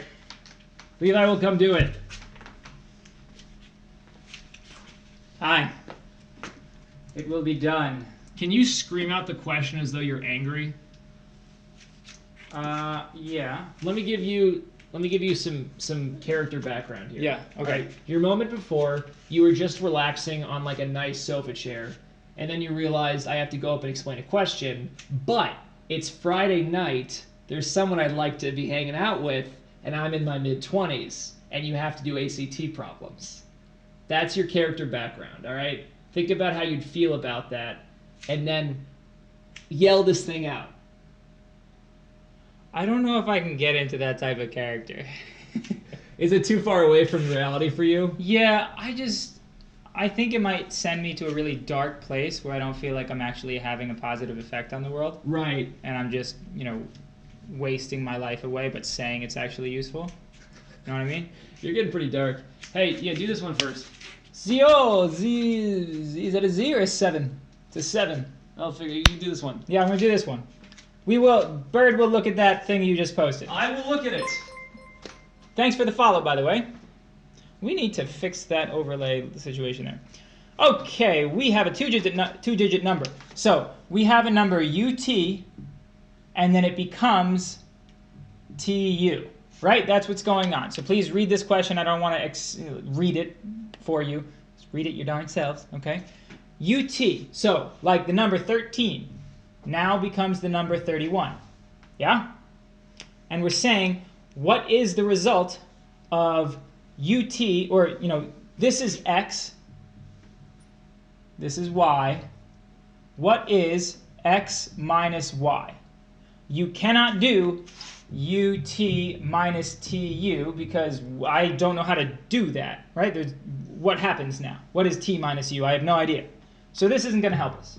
right? That might be the first idea. Check it out. Obviously, it doesn't work. Thank you for the follow. I just don't know how to say that name.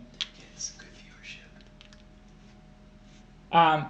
So, x minus y. Let's use our example, okay? If you are not sure how to go through something, the way that you probably expect them to think you can do it, plug in numbers, give yourself the opportunity to figure it out on a conceptual level by having examples. Or you can just answer the question.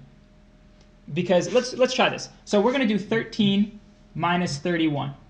So that will be, because that's x minus y, so 13 minus 31, we're going to get negative 18. Okay, I'm not sure about the negative, so we'll see. Now, so u equals 1, t equals 3, right? Does f make sense? If we use f, which is 9 times t minus u, does that equal negative 18? Well, 9 times t minus u is, t minus u is 2, so we have, wait. I lied. I definitely lied. No, I didn't. I did. I didn't lie. This is good. Okay, so this is 9 times 3 minus 1, which does not equal negative 18, right? It equals positive 18. So we just found a counterexample. We still don't understand how to get these, how to derive these necessarily, or the correct one at least, but we just found a counterexample to f. So if I'm just going to do it this way, f, g, h, there's no I should know that, I do know that, j, and k. We know that f is wrong because we found a counterexample. If you come up with your own examples, your own numbers to plug in, and it works, it doesn't mean it's correct. But if it doesn't work, it does mean it's wrong. Counterexamples mean that things are wrong. So this just showed us that f is wrong. Let's try 9 times u minus t. Okay, well, that's going to be 9 times 1 minus 3, which will be 18. So that's actually pretty cool. Doesn't mean it's the correct answer, because it just works when you choose the number 13. Does it work with negative 18? Negative 18. Sorry, yes. Negative 18. That looks like something stupid, but you understand. Doesn't mean it's right. It just means it's not wrong yet. I'm not going to plug in 14 and 41 yet. I'm just going to do the others. So now we have, for h, we have 9 times 1 minus 3. That definitely doesn't equal negative 18. So h is wrong. And j, we have 9 times 3. I switched h and j. It doesn't matter. Just switch these. They're both wrong. And k. Oh, k is 0. So no, 0 does not equal negative 18. So the answer is G. We didn't even derive it. We just plugged in answers. That is what you should do if you don't know what to do. Okay? So, great. You don't have to think about the number theory here. The way to actually do this problem, let me do it real quick, and then we'll go on to 7i or whatever. Did you look at that question? No, I'll tell you in a sec. Oh my gosh. If you go to a different tab, I have the Restream thing open. Just look at the tabs up top. There should be a Restream one. You should be able to see it there. Ah. Yeah, okay. Yes. So, in this case, we can't do ut minus tu because something is wrong. Here's the problem with this. U is 1. We're not doing 1, 3 minus 3, 1. We're doing 13 minus 31. Well, how do we make 13 and 31 out of those numbers? To make 13, we have to do 10 times u plus t, because that's 10 times the 1, so that's 10, plus 3, which is 13.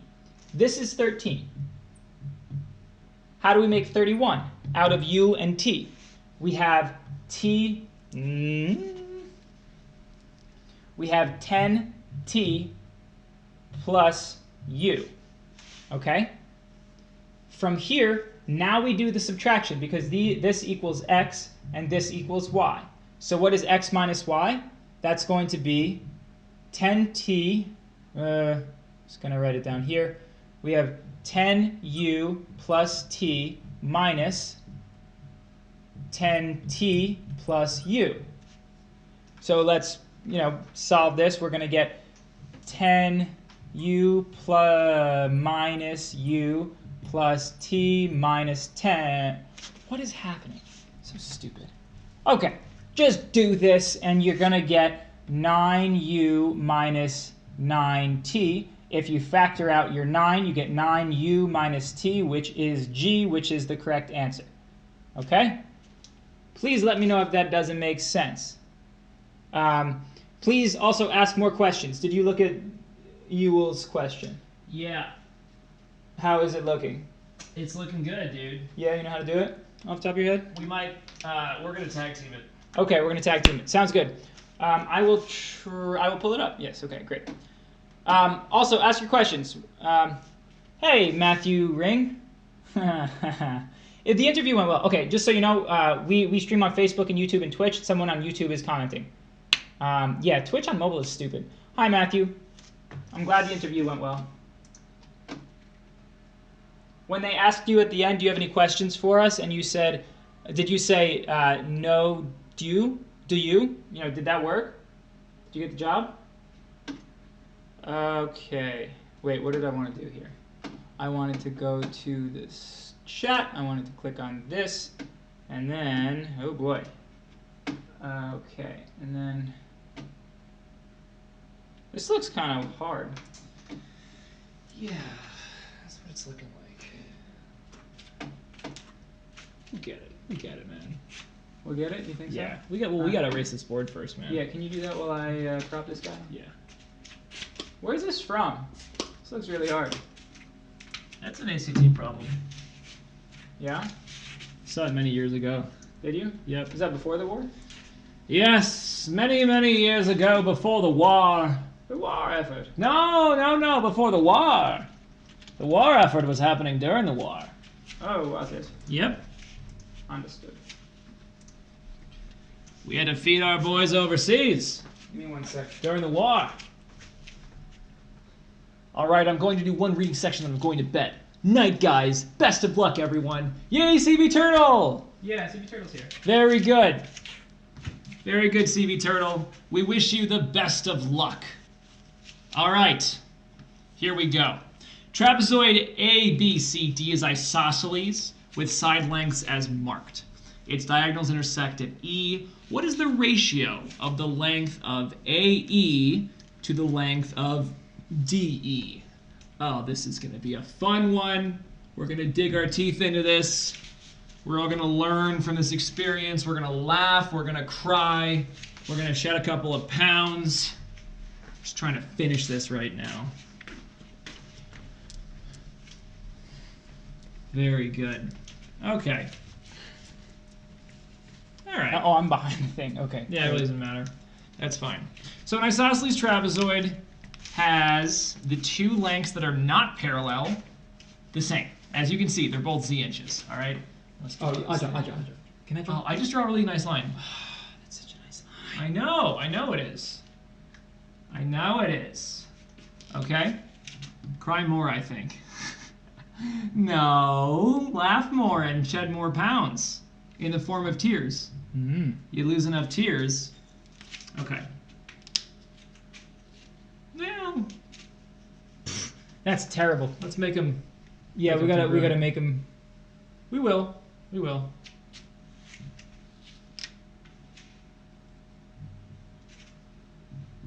All right. That's the middle point That's right very there. ugly, my lord. No, it's not. Why not 3, my lord? Ah. So this is E here. Yes.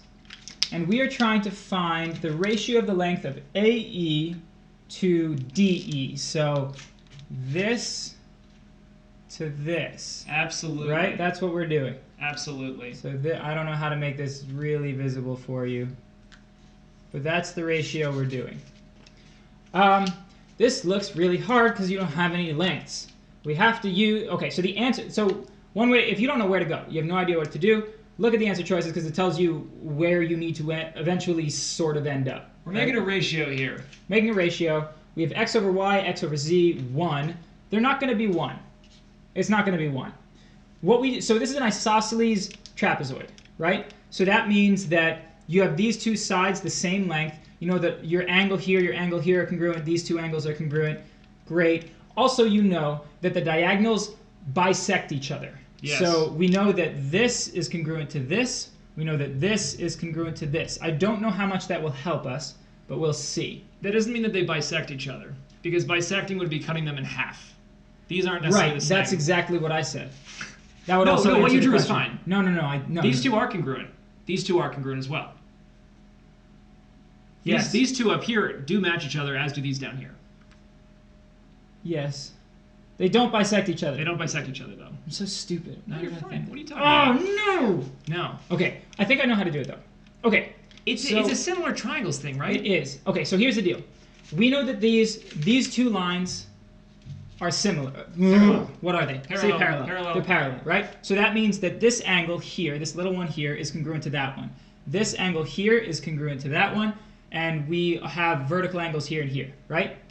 So that means that this triangle, the bottom big one, is similar to the flip of this triangle. And because those two side lengths are the same, so the ratio of any side lengths of this triangle ABE Yep. is the ratio of any of the side lengths of this triangle DEC. Yes. So that ratio is x to y. Yeah. That's it right there. So that any side of this small triangle to this triangle here will also be that ratio of x to y. Yeah. This is really hard. Yeah, that's tough. That was hard. Hey, way to save the day, man. Save the day. Because you start out with that bisect thing, but then you totally So dumb. won the day back. Why do Yeah. I think they bisect me so stupid? Does that make sense, though? His proof here that these are similar triangles, that's what this whole thing is based off Yeah. of. Realizing that. Oh, Oh, heck. heck. Asterisk. Watch your language. So the way into this problem, because we had no idea how to do this at first, is you start labeling things that make sense. They gave you they said isosceles trapezoid for a reason. Okay, that gives you that these two top and bottom triangles are similar to each other. You're going to start throwing math at this. Well, you have to figure that out first. Isosceles just applies to Z and C. Right. So you know that these two things, you get that the diagonals will Yeah. create similar triangles for yourself. Yeah, this is not the type of thing that you know, right? Like you know if you get a quadratic equaling 0 and they say solve for x, you're probably going to factor or do quadratic formula or plug in the answer choices, right? You've done that 1,000 times. We haven't done this very much, right? This doesn't happen all that often. So start throwing math at it that seems to make sense. You're not doing exponents. You're not doing trig, probably. You're going to do trapezoid stuff. So bring to the forefront of your mind everything you know about trapezoids. And then label this and see where you can go. You got triangles. You probably are going to use triangles. Very good. Does anybody else feel Brady's breath blowing on the back of their neck? I feel that. And are your hackles raising? Okay, so do we have another question? Is there another question? We're open for business. Is Hona the last question? Nobody's asked questions in the Nobody Discord. asked some questions in the Discord? Nobody's asked questions in the Discord. Fascinating. So fascinating. Yeah. What Who else wants things? do you want? Anything?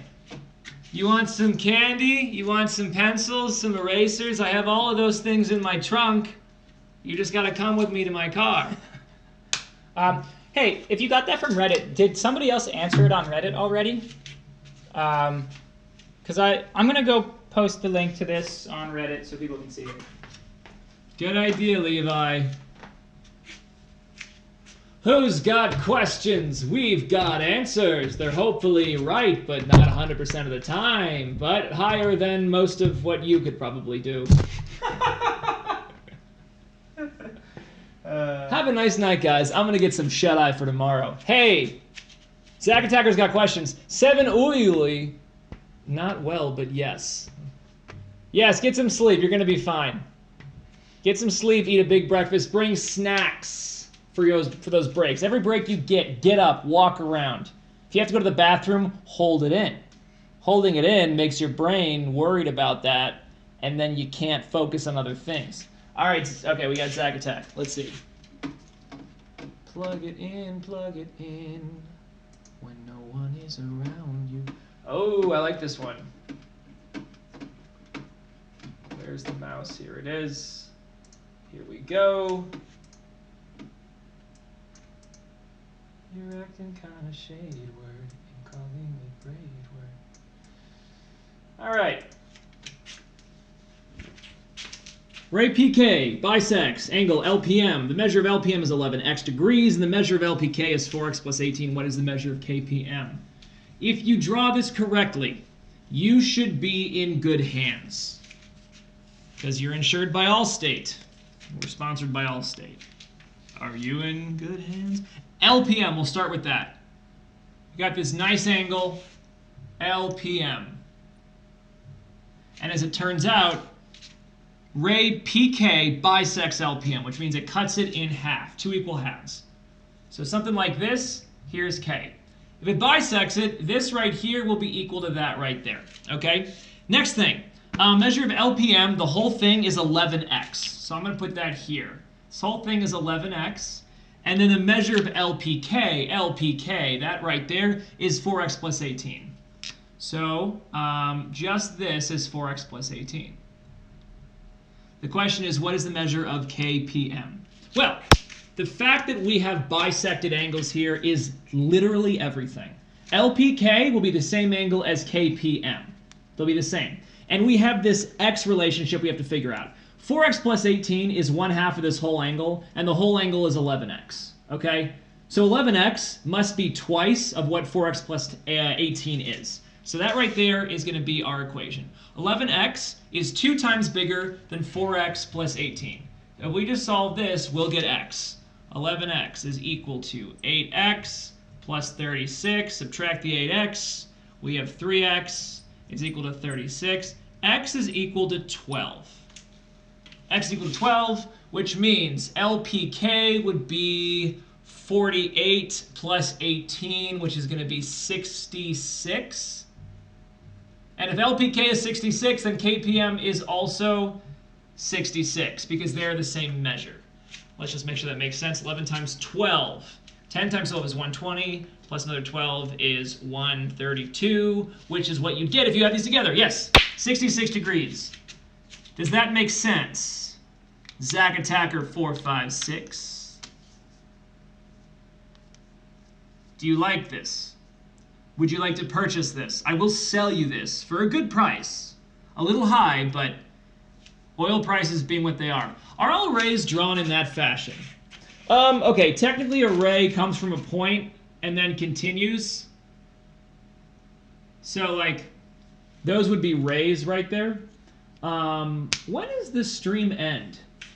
Can we do a basic overview of conic sections? Yes, we can. The stream ends when you want it to end, but we're going to put a hard stop at 10:30 p.m. Eastern Standard Time. I guess technically LPM, those weren't rays, so these arrows don't have to be there. What about these rays are confusing you? Zack Attack. PK is just, it's a ray that separates LPM into 2 equal angles. I mean, is it the red curvy lines? These arrows here are not part of the diagram. I was just saying 66 degrees for both of these angles. I just know how to draw it. Ah, okay. Yes. Hence your difficulty with this question, because you didn't know how to draw it. Now it'll make more sense. Okay, conic sections. Let's talk about some conic sections. Sweet, sweet conic sections. I remember when they first invented conic sections. I always hated them. Did you get that reference, Levi? I did. What is it from? It's from Barry. No, it is not. It's from SpongeBob. It's from SpongeBob. That's what I told you. Wasn't that fun? No. We shared a reference. No. Why is that not My fun? head is cut off, just like in SpongeBob. That's, well, not really. Hate them with a passion, El Mao. No, Well, actually, I really like conic sections. I was just quoting SpongeBob. Chocolate. Basic overview of conic sections. Okay, I are you doing remember. that? I got it. It's your favorite thing. I do. I remember when they first invented chocolate. I always hated sweet chocolate. I always hated it. Okay. I had to finish it. Yeah? All right. There are 4 conic sections. The parabola. You don't really need to understand parabolas from a conic's perspective, just from a quadratic perspective, so we're not going to touch those. Hyperbolas, they don't really ask you those. So really circles and ellipses are the 2 that they ask you about. Okay? What are we doing with that? Don't worry about it. Am I in Alright. the way? A little bit. I didn't know you were going to write on the board. I thought you were going to just explain things in words and maybe act it out. Well, that's what having a board is for. Bird. Who wanted? You can't Okay. fight in front of them. So exonic, really just ellipses, huh? Are you gonna start moving that thing around where my head is? Yes. No, I'm just gonna get rid of it now. You know Just prep it. the formula for how to graph a circle that includes the center of the circle and the radius of the circle? I'm just gonna put that up here for anyone who does not know. All right, so really exonic, all you're missing then is the equation for an ellipse. Okay, real quick. The center equation here for a circle. X minus h squared plus y minus k squared. H and k, the coordinates of the center of a circle. All right? So if we have a circle that's centered at, let's say, 4, 5. 4, 5, and that's this point right here, and then the radius is 7. We're just going to call it 7. We put 4 and 5 in for h and k. All right, so we're going to rewrite this. And it's now going to look like this. X minus 4 squared plus y minus 5 squared is equal to, now our radius is 7, so on this side we write 7 squared, which is 49. All right? If it's centered at the origin, you have no h and k because there's 0. This is what the equation of a circle looks like. It should remind you of something. It should remind you of Pythagorean theorem because that's essentially what it is. A circle is all points that are a certain distance away from the central point. All right? And the way that you calculate distance is with Pythagorean theorem. All right? So any point x comma y is on the circle if its distance away from 0 is the radius that you care about. That's where this comes from. As soon as you start adjusting the center of the circle to different places, if that circle shifted 90 degrees clockwise, where would the center be? Nice try. I mean, we're talking about 90 degrees clockwise around its own center, or 90 degrees clockwise around the graph. And are we talking, Zack Attack, we're talking about this one here. So the center here around the graph. Yeah, I guess that makes a lot more sense than just circling around itself, because that would be a useless question to ask. All right, if we're going to take this and shift it 90 degrees clockwise around the circle, then it's going to end up down here, where the center is going to be. Now, the confusing thing is that going to be at, what is that, 4 comma negative 5 or 5 comma negative 4? The way that I remember this is I see which axis 4, 5 hugs. So 4, 5, let's see about this. It goes over 4 spots and it goes up 5 spots. It is closer, let's see about this. If it was 4 comma 1, it would be hugging the x-axis because 4 is bigger. 5. It is closer to the y-axis. It's close to the y-axis, 1, 2, 3, 4, 5. So really it's up here. I kind of didn't draw a great circle here. It's closer to the y-axis. So if you shift this thing 90 degrees down, it's going to be closer to the x-axis this way. So you can remember, oh, okay, it's the x-coordinate that's going to be bigger. This is going to be 5 comma negative 4. If you look at what happened to the numbers, they switched, and then the new y coordinate got multiplied by negative 1. Yeah, so x and y will switch. And then you're going to have negative x as your new y coordinate. That's what's going to happen with the center. I'd be surprised if they asked you that, but they might. I don't know. Sky Reaper, does the equation for graphing a circle make sense? So like if I gave you an equation, could you describe to me where the circle is? X plus 3 squared plus y minus 6 squared is equal to 100. Someone said you're doing the Lord's work. Levi, do you want to give him Sauron the Great? Who is this? It's, okay, so it'd be at negative 3, comma 6, radius of 10. Yes, yes. Setsus just said that we're doing the Lord's work. Oh, we are. The So- Lord told us. So I think we should give him Sauron the Great. Okay. You know? The Dark Lord. My master. Yes. Yes. We're going to introduce you to, if you think we're doing the Lord's work, which, thank you, we'll tell you who our Lord is, whose work we're doing. Thank you for the follow. Levi's got to get up here, though. All right, that's circles. Ellipses now. Unless Levi comes up, and we can introduce you to who our Lord actually is. The Lord is always alta ipsum. Speaking of. That's the second Lord. Ready? Yes. All right, we're just going to do it. Ready? My master Sauron the Great bids thee welcome. All right, ellipses. I'm gonna do my question first. Okay. And then you can do this. Yeah, dude. You gotta let it happen. All right, Levi's gonna do a quick question, and then we're gonna go back to ellipses. You don't have to erase that though. I want to erase this. You don't have to. Yep. Okay. I saw this on Reddit, and I'm gonna post it after I do this. But maybe some of you saw it on Reddit if you're from there at the moment. This was not answered correctly. There was one answer on it, and it's wrong. Is that you? Or was the LOL for something else you happened to see? The problem with the explanation here is somebody said, draw in a radius, you know you have an equilateral triangle, so that means the edge of the hexagon is 4. That's not true. Or, it is true, it's correct, that's the right answer. You get the answer 4 for the outside, what is it? The perimeter in inches of the hexagon, so it'd be something different. Sorry, it'd be 4 times, so it'd be 24. The answer is E. So they got the right answer, but they didn't go about it the right way because they said that you draw in the radius. I'm just going to draw this again, I guess. Here, maybe. I can draw decent circles. I can't draw decent hexagons, that's for sure. Is that 4 or 5? That's 4. Okay, so we have this hexagon. That's 4. We've drawn this in, and that's 4. But then the person answering the question just said, this is 4 because you have an equilateral triangle. How do you know that? You just have this. You have an isosceles triangle. You don't get to just say that's 4. The way you can figure this out is say, okay, well, I have a hexagon, and it's a regular hexagon, which means that all the way around is 360 degrees. So this angle right here is 1/6 because you have 1/6 of this hexagon of all these other things, right? So 1/6 of that, you have 360 degrees in total. So that means when you divide that by 6, you're going to get 60 degrees for each internal angle there. So we have, or central angle, sorry. We have 60 degrees there.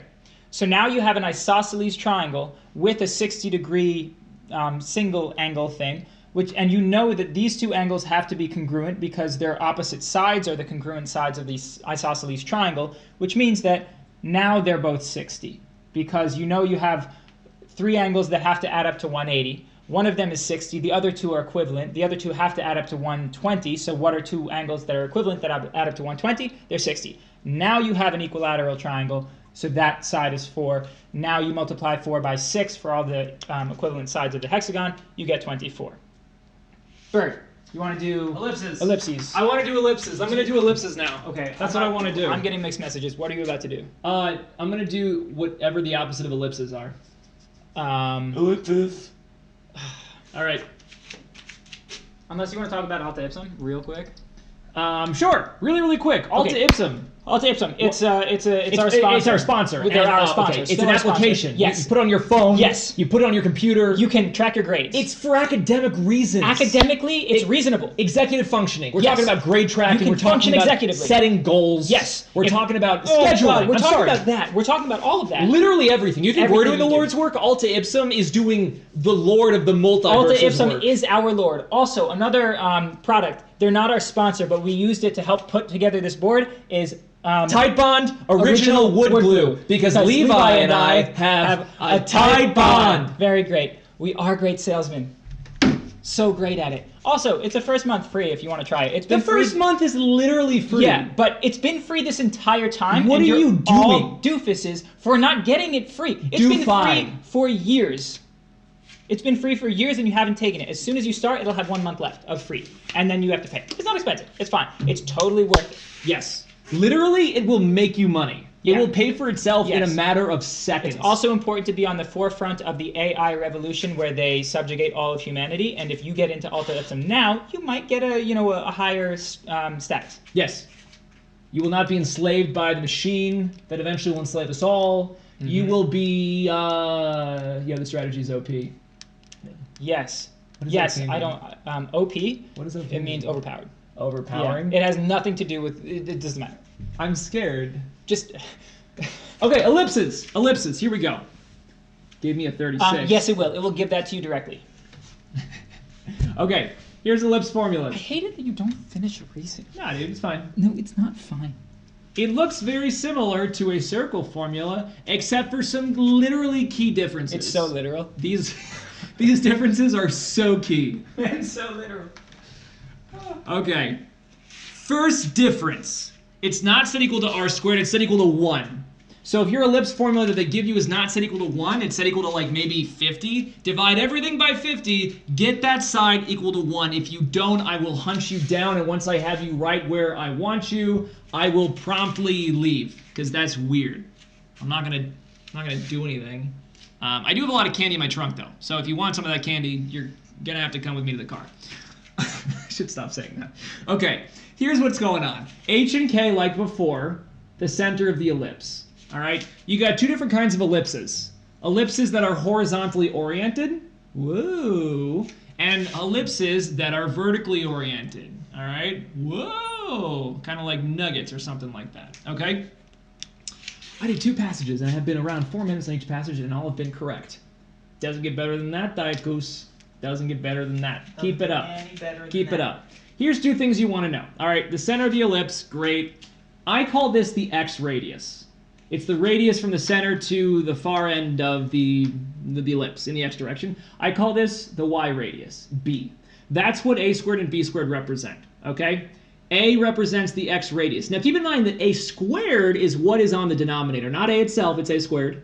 So that's the x radius, and then b is the y radius, all right?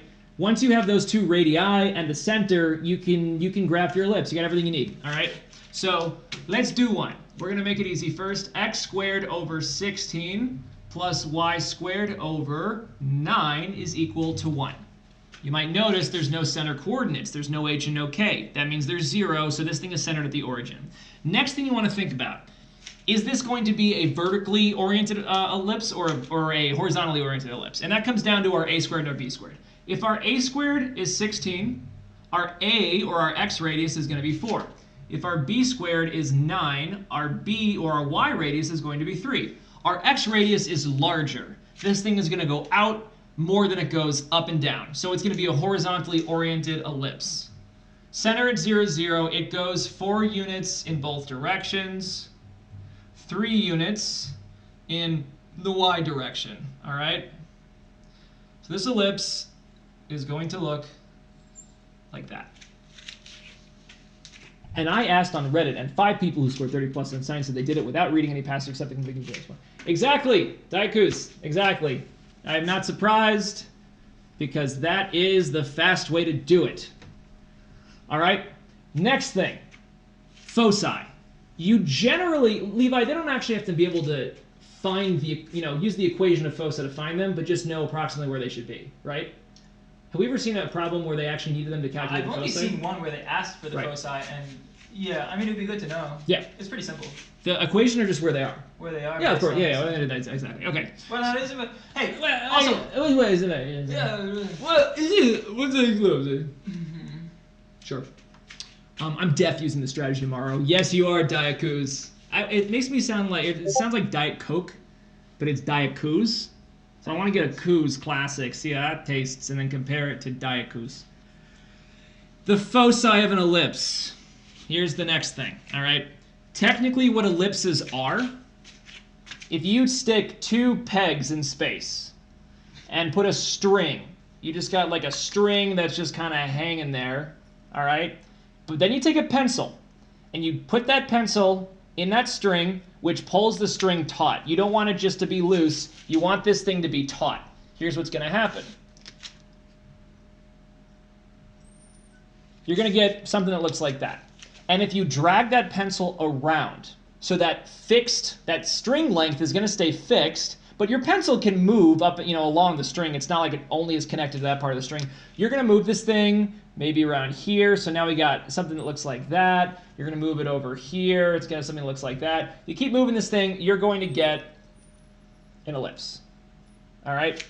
So an ellipse has 2 foci, which are not the centers. They're these sort of origin points of the construction of the ellipse, I guess you could say. The important thing to remember, they're on the major axis. So the major axis is the longer one. They're on the major axis, approximately around here.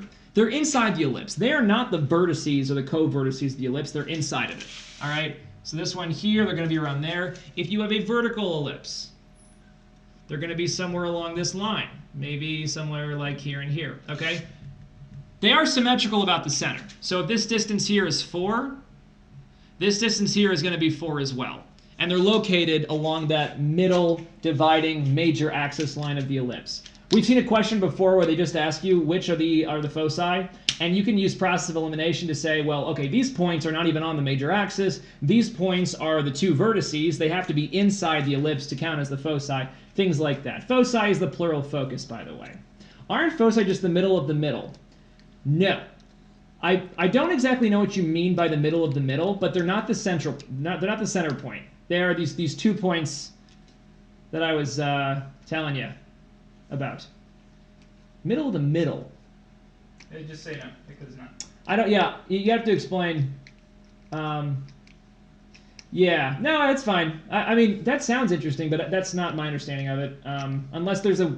Nah, it doesn't matter. Okay, exonic, dude. If I'm the best, that doesn't make any sense because you're. Yes, exonic. That's right. C squared. Okay, yeah. They've never actually, from what we've seen, they've never actually asked you to calculate where the foci are, but that is the formula to find it out. What I was going to say, exonic, is that there's no way I'm the best because you are clearly better than me. If this is me, then like I'm at least as good as you, but you're most likely greater.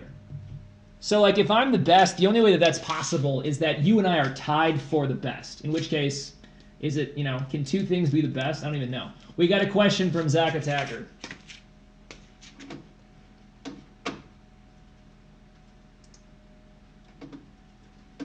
Ah, one of these. All right. Levi, I want to do this one. Okay. You sure? Yes. I've never been more sure about anything in my life. Yes, my lord. Very good. Okay. All right. All right. Exonic. There's no reason why you can't achieve your dream. And by the inequality that I just showed you, I think there's a possibility. But also, there are plenty of awesome schools to go to. And you're going, the thing that, you do in college, the whole like exploring your identity and figuring out what you like and what you're about, that can happen at so many different schools. And a ton of them are awesome. So, but we liked Stanford a lot. We had a good time there. Okay, so while I'm drawing this, I'm going to read this. In the right triangle below, 0 is less than b, which is less than a. I will say that is, when you've got a geometry question, you should be labeling the picture if it's not already obvious. So like if they tell you that, there's a side length that's 6, but it already has 6 labeled on it, you can keep going. You don't need to worry about that. So the fact that a is bigger than b, visually that makes sense, so I'm just going to keep reading. One of the angle measures of the triangle is tan inverse of a over b. What is the cosine of that angle? Okay.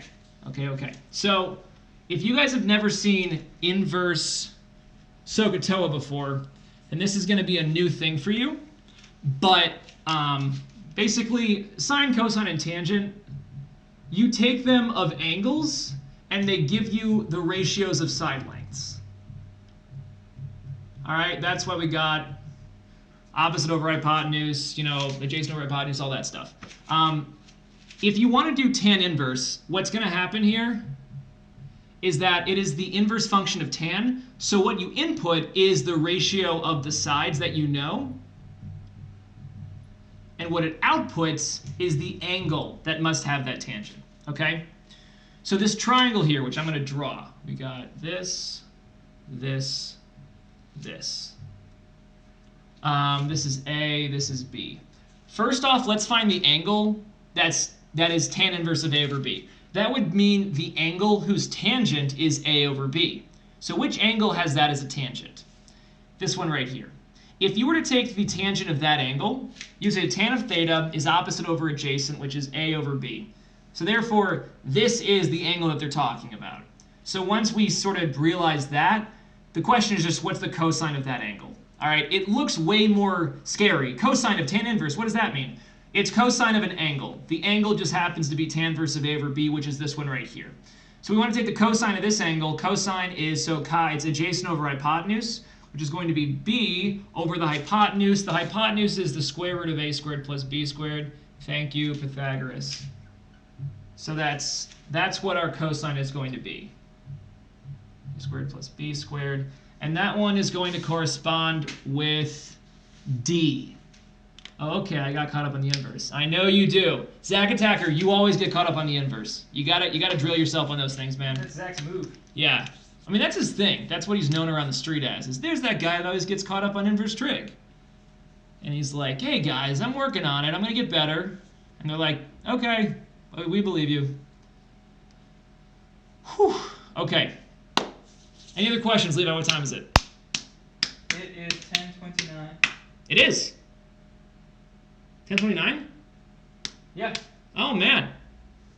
All right, we'll take one more question if there is one. Otherwise, you guys now are approaching the limit where getting enough sleep is more important than staying up and studying additional content.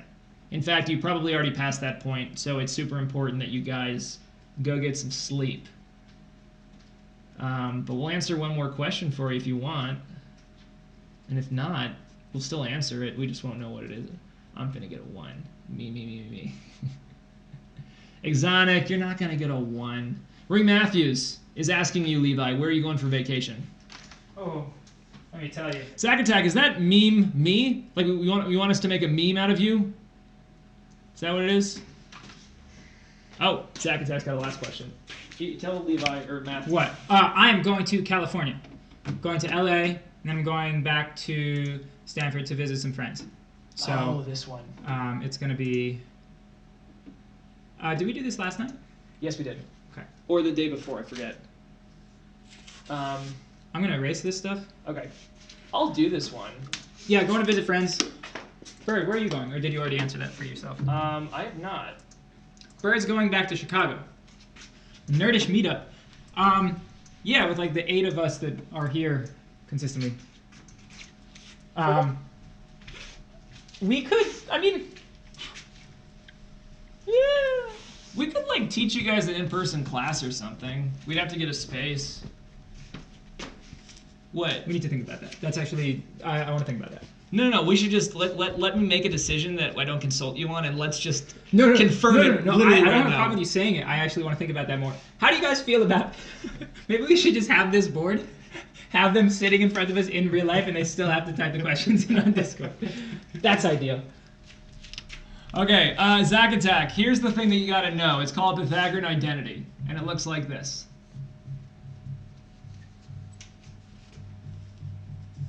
Have you ever seen this before? Do you recognize it? Do you understand what it's saying? If you've never seen it before, then I can explain. Oh, you've seen it before. Okay, good. So what you can do is simplify what's in the square roots, okay?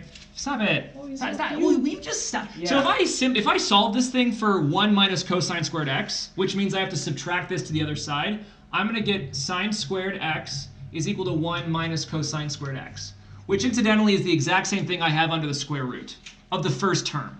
So if I rewrite this thing and I put, sine squared x in for substitution, something really fun's going to happen. Taking the square root of sine squared just gives us normal sine, and we end up with sine x over sine x, which is, of course, equal to 1. The second term is going to be the square root of, and when you take the substitution, it's going to be the square root of cosine squared over cosine, which is going to simplify to just cosine over cosine, which is going to simplify to 1. So you're going to get 1 plus 1 is equal to 2. Does that make sense? Or is there a part of that you want me to just go into detail with? Pythagorean identity, it's one of the trig identities that shows up sometimes, rears its ugly head. It does. Very good. Levi. Let us say goodbye to these sweet, sweet children. Yeah, is this true, by the way?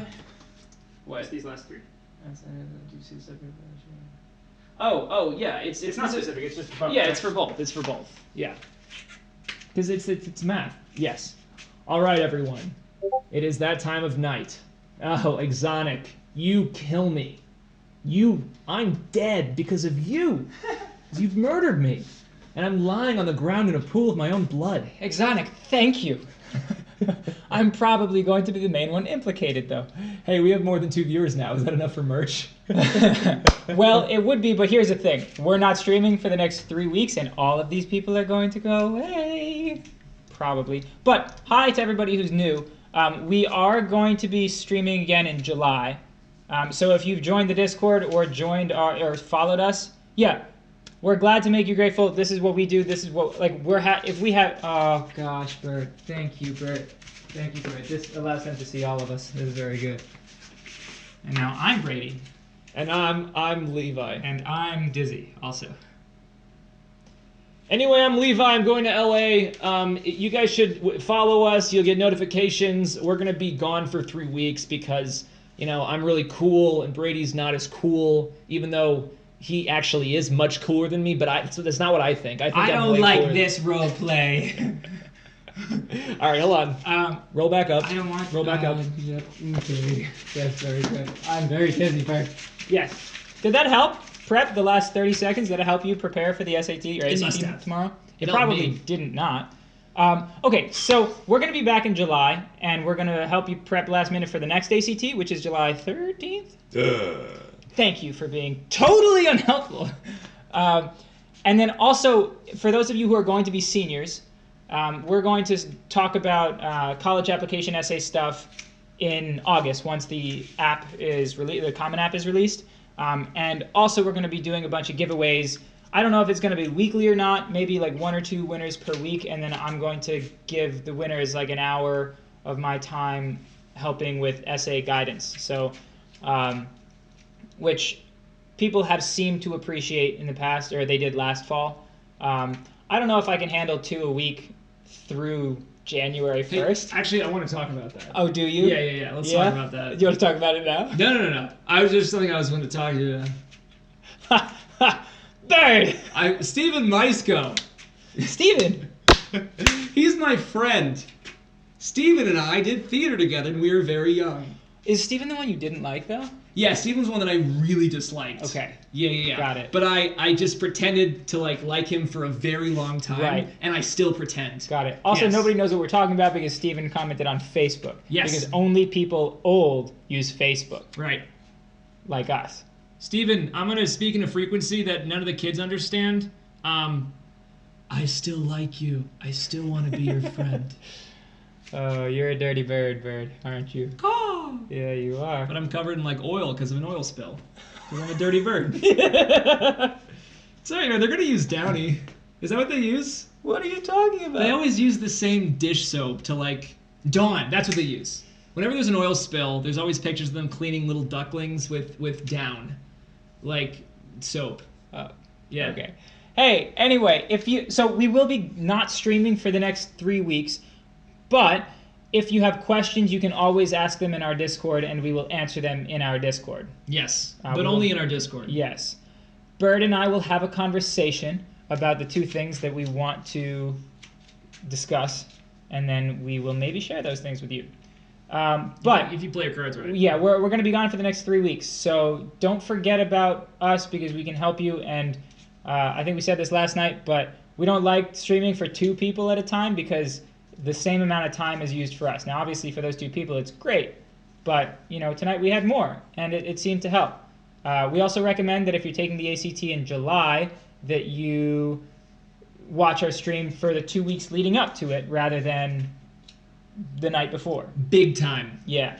Cram Sessions only do so much. Yeah, they do so much though. But only so But much. only so much. Yeah. Yeah. You understand what we did there? Sort of like a play on words.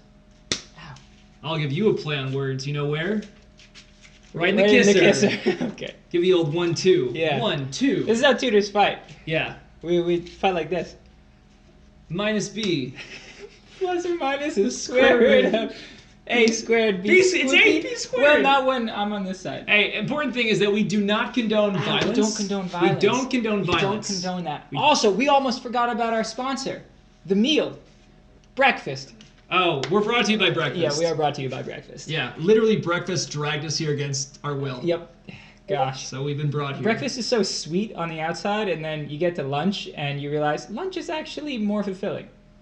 You know, the breakfast foods we eat are scientifically designed to be better for us in the morning. than other foods. Right. Yeah, it's definitely nothing to do with the history of agriculture in this country. No. It's definitely not just arbitrary that we eat eggs at breakfast. Yep. It's very important that we eat eggs at breakfast. It seems like there are a lot more questions and we're just ignoring them. We're That's keeping actually them what's up. happening. This is actually damaging to their Yeah, scores. this is so damaging. Yeah. Dude, we're literally damaging them so much. We're traumatizing them. I don't know, I'm in a very weird hyper mood. That's because you're 26 years old and it's a Friday night at 10:30 p.m. Yes. Are you gonna miss the dance? Yeah. I'm sorry, Bird. It's okay, you didn't know. Well, I did. That's why Hey, I asked about it. I was gonna go to the dance, but I'm gonna miss the dance now. Oh no! What are we gonna do? Not dance. I'm not gonna be able to meet up with Vanessa. Who's Vanessa? I don't know. Okay. She's at the dance. Oh, I know I she's. was telling I you asked about who, her. not where. Who is Vanessa? Not where is Vanessa. No, the dance is at Vanessa's. Oh, Vanessa's the location. Yeah. All right, because all geographical locations and non-geographical are women's names. Correct. Yes. Vanessa's Correct. Bird's mother's name. Call Oh, Vanessa. We gotta go to bed. All right, we're being productive. You guys want us to keep talking, or should we? Yeah, do you should we like call it a this? night? Like, blink twice if you want us to keep doing what we're doing right now, but Yeah. not helping with the ACT. That's over. Stream is done, or Yeah. the cram session is done. Now Yeah, we're just it's talking almost done. and keeping you up if you're watching. I can Nobody's cram Levi's head if you want me to, so we could say the cram session's continuing just in a different form. Do you guys have a YouTube? Yes, we do. Yeah, do you? Yeah, we bottle it off of yours. Yeah. Check your YouTube. We're on there right We now. got a YouTube, we got an Instagram, we got a Twitter. Do we update them at all? We should more than we do. Hey, I tweeted today. Did you? Right after our stream started, I said, hey, we're streaming. Sick. Yeah. That'll help the viewer that's you. Correct. That helps me feel like I'm doing more. We do have a YouTube, yeah. You can check out our live streams. You can check out, that's really all that's on our YouTube. We used to post problems of the day back in the day, so you can go back and look at those, but we, turns out posting a problem of the day, you gotta do that like every day. Just kind of a lot. Is that 20 viewers, Levi? Maybe. 25? We still have a lot of viewers. This is more than we usually have, so like I don't want to let this go. No, we're not letting you go. You have to stay here. You have so much choice in this matter, but you're still here. So many or choice. We have so much less choice in. Choicing? Choicing. Yeah. You guys Just- got any choicing? Got a choice in between this slope and this slope. What's the slope of this line, Bird? Is this a positive or is that That's a negative a big slope? slope. That's a very steep slope. It's a steep It's a very steep slope. I'm gonna have to write that down. Here we go. The slope is steep. That is a steep slope. I don't like the SCH here because that looks like skla, like Oh. because that's how you spell school. right. I understand that. I should have thought about that. Yeah, you should have. What a steep slope. What a steep slope. Not to be confused with steep slope, which is relevant. Doesn't your nephew Peter have a steep slope? Who? Your nephew Peter. My nephew Peter. He has a very steep slope. Yes. Steep slope. Yes. All right, no one's saying anything. We should probably go. Yeah. What are you guys still doing? Yeah. Why are you here? Are you guys watching us actively, or you guys just left us on? You should be at the dance. Yeah, there's a dance at Vanessa's place. That was just Vanessa. It's just Vanessa. Yeah. That's what it's The called. dance is at Vanessa. It's the one that's next to Erica. It's the other dance place. But they're not having it tonight. I surmised. Yeah. Uh, See, I thought this was gonna be over at 10, but this stream ended up doing a lot better than I thought. it did so good. Yeah, this stream is good. Oh. Oh, Hey! we love bits. We got bits. I want the bits this time. No, dude, you don't know how to You- eat the you bits. li- I like How many bits do you got? I got 123. I Quick. got 60, 69, 67. Dang it. Nope. 77. 77. Oh gosh. Thank you, Zach Attacker bless you. 456. I think I got some half bits, some hay bits. Oh yeah. Yeah. Yeah, I got some decimals of bits, so that Yeah. makes sense. Zach Attack, now that you've given us bits, is there anything you'd like us to do? Not in a weird way. Okay. Let's get this bread, boys. Yes, get that dough. Get that dough. Yep. Mash it up. Don't put any raisins in it. You always think the raisins are going to be good, and then they're not. Spin it around and throw it up in a very stereotypical Italian manner. Yeah, throw it up, bring it down, count the time, count the height. You got yourself a parabola in terms of t, dependent variable h. It's also rotating, and it's a circle that's rotating in a parabola, which is really actually, I'd like to model That's that. fun. Yeah. No. Okay. Good luck to all of you. Yeah, we should probably go. For those of you who are not who are not commenting but watching, and also not my father, please come back and watch a stream. Please ask us questions in our Discord when we're not streaming. We care about you very deeply, but on a very superficial level. Yeah, you're just one number. We've made an unbelievable amount of money off of you this evening. Yes, so much money. Know. Yeah, we're like probably if we aggregate it and figure it out, maybe half a cent. Yeah. Well, no.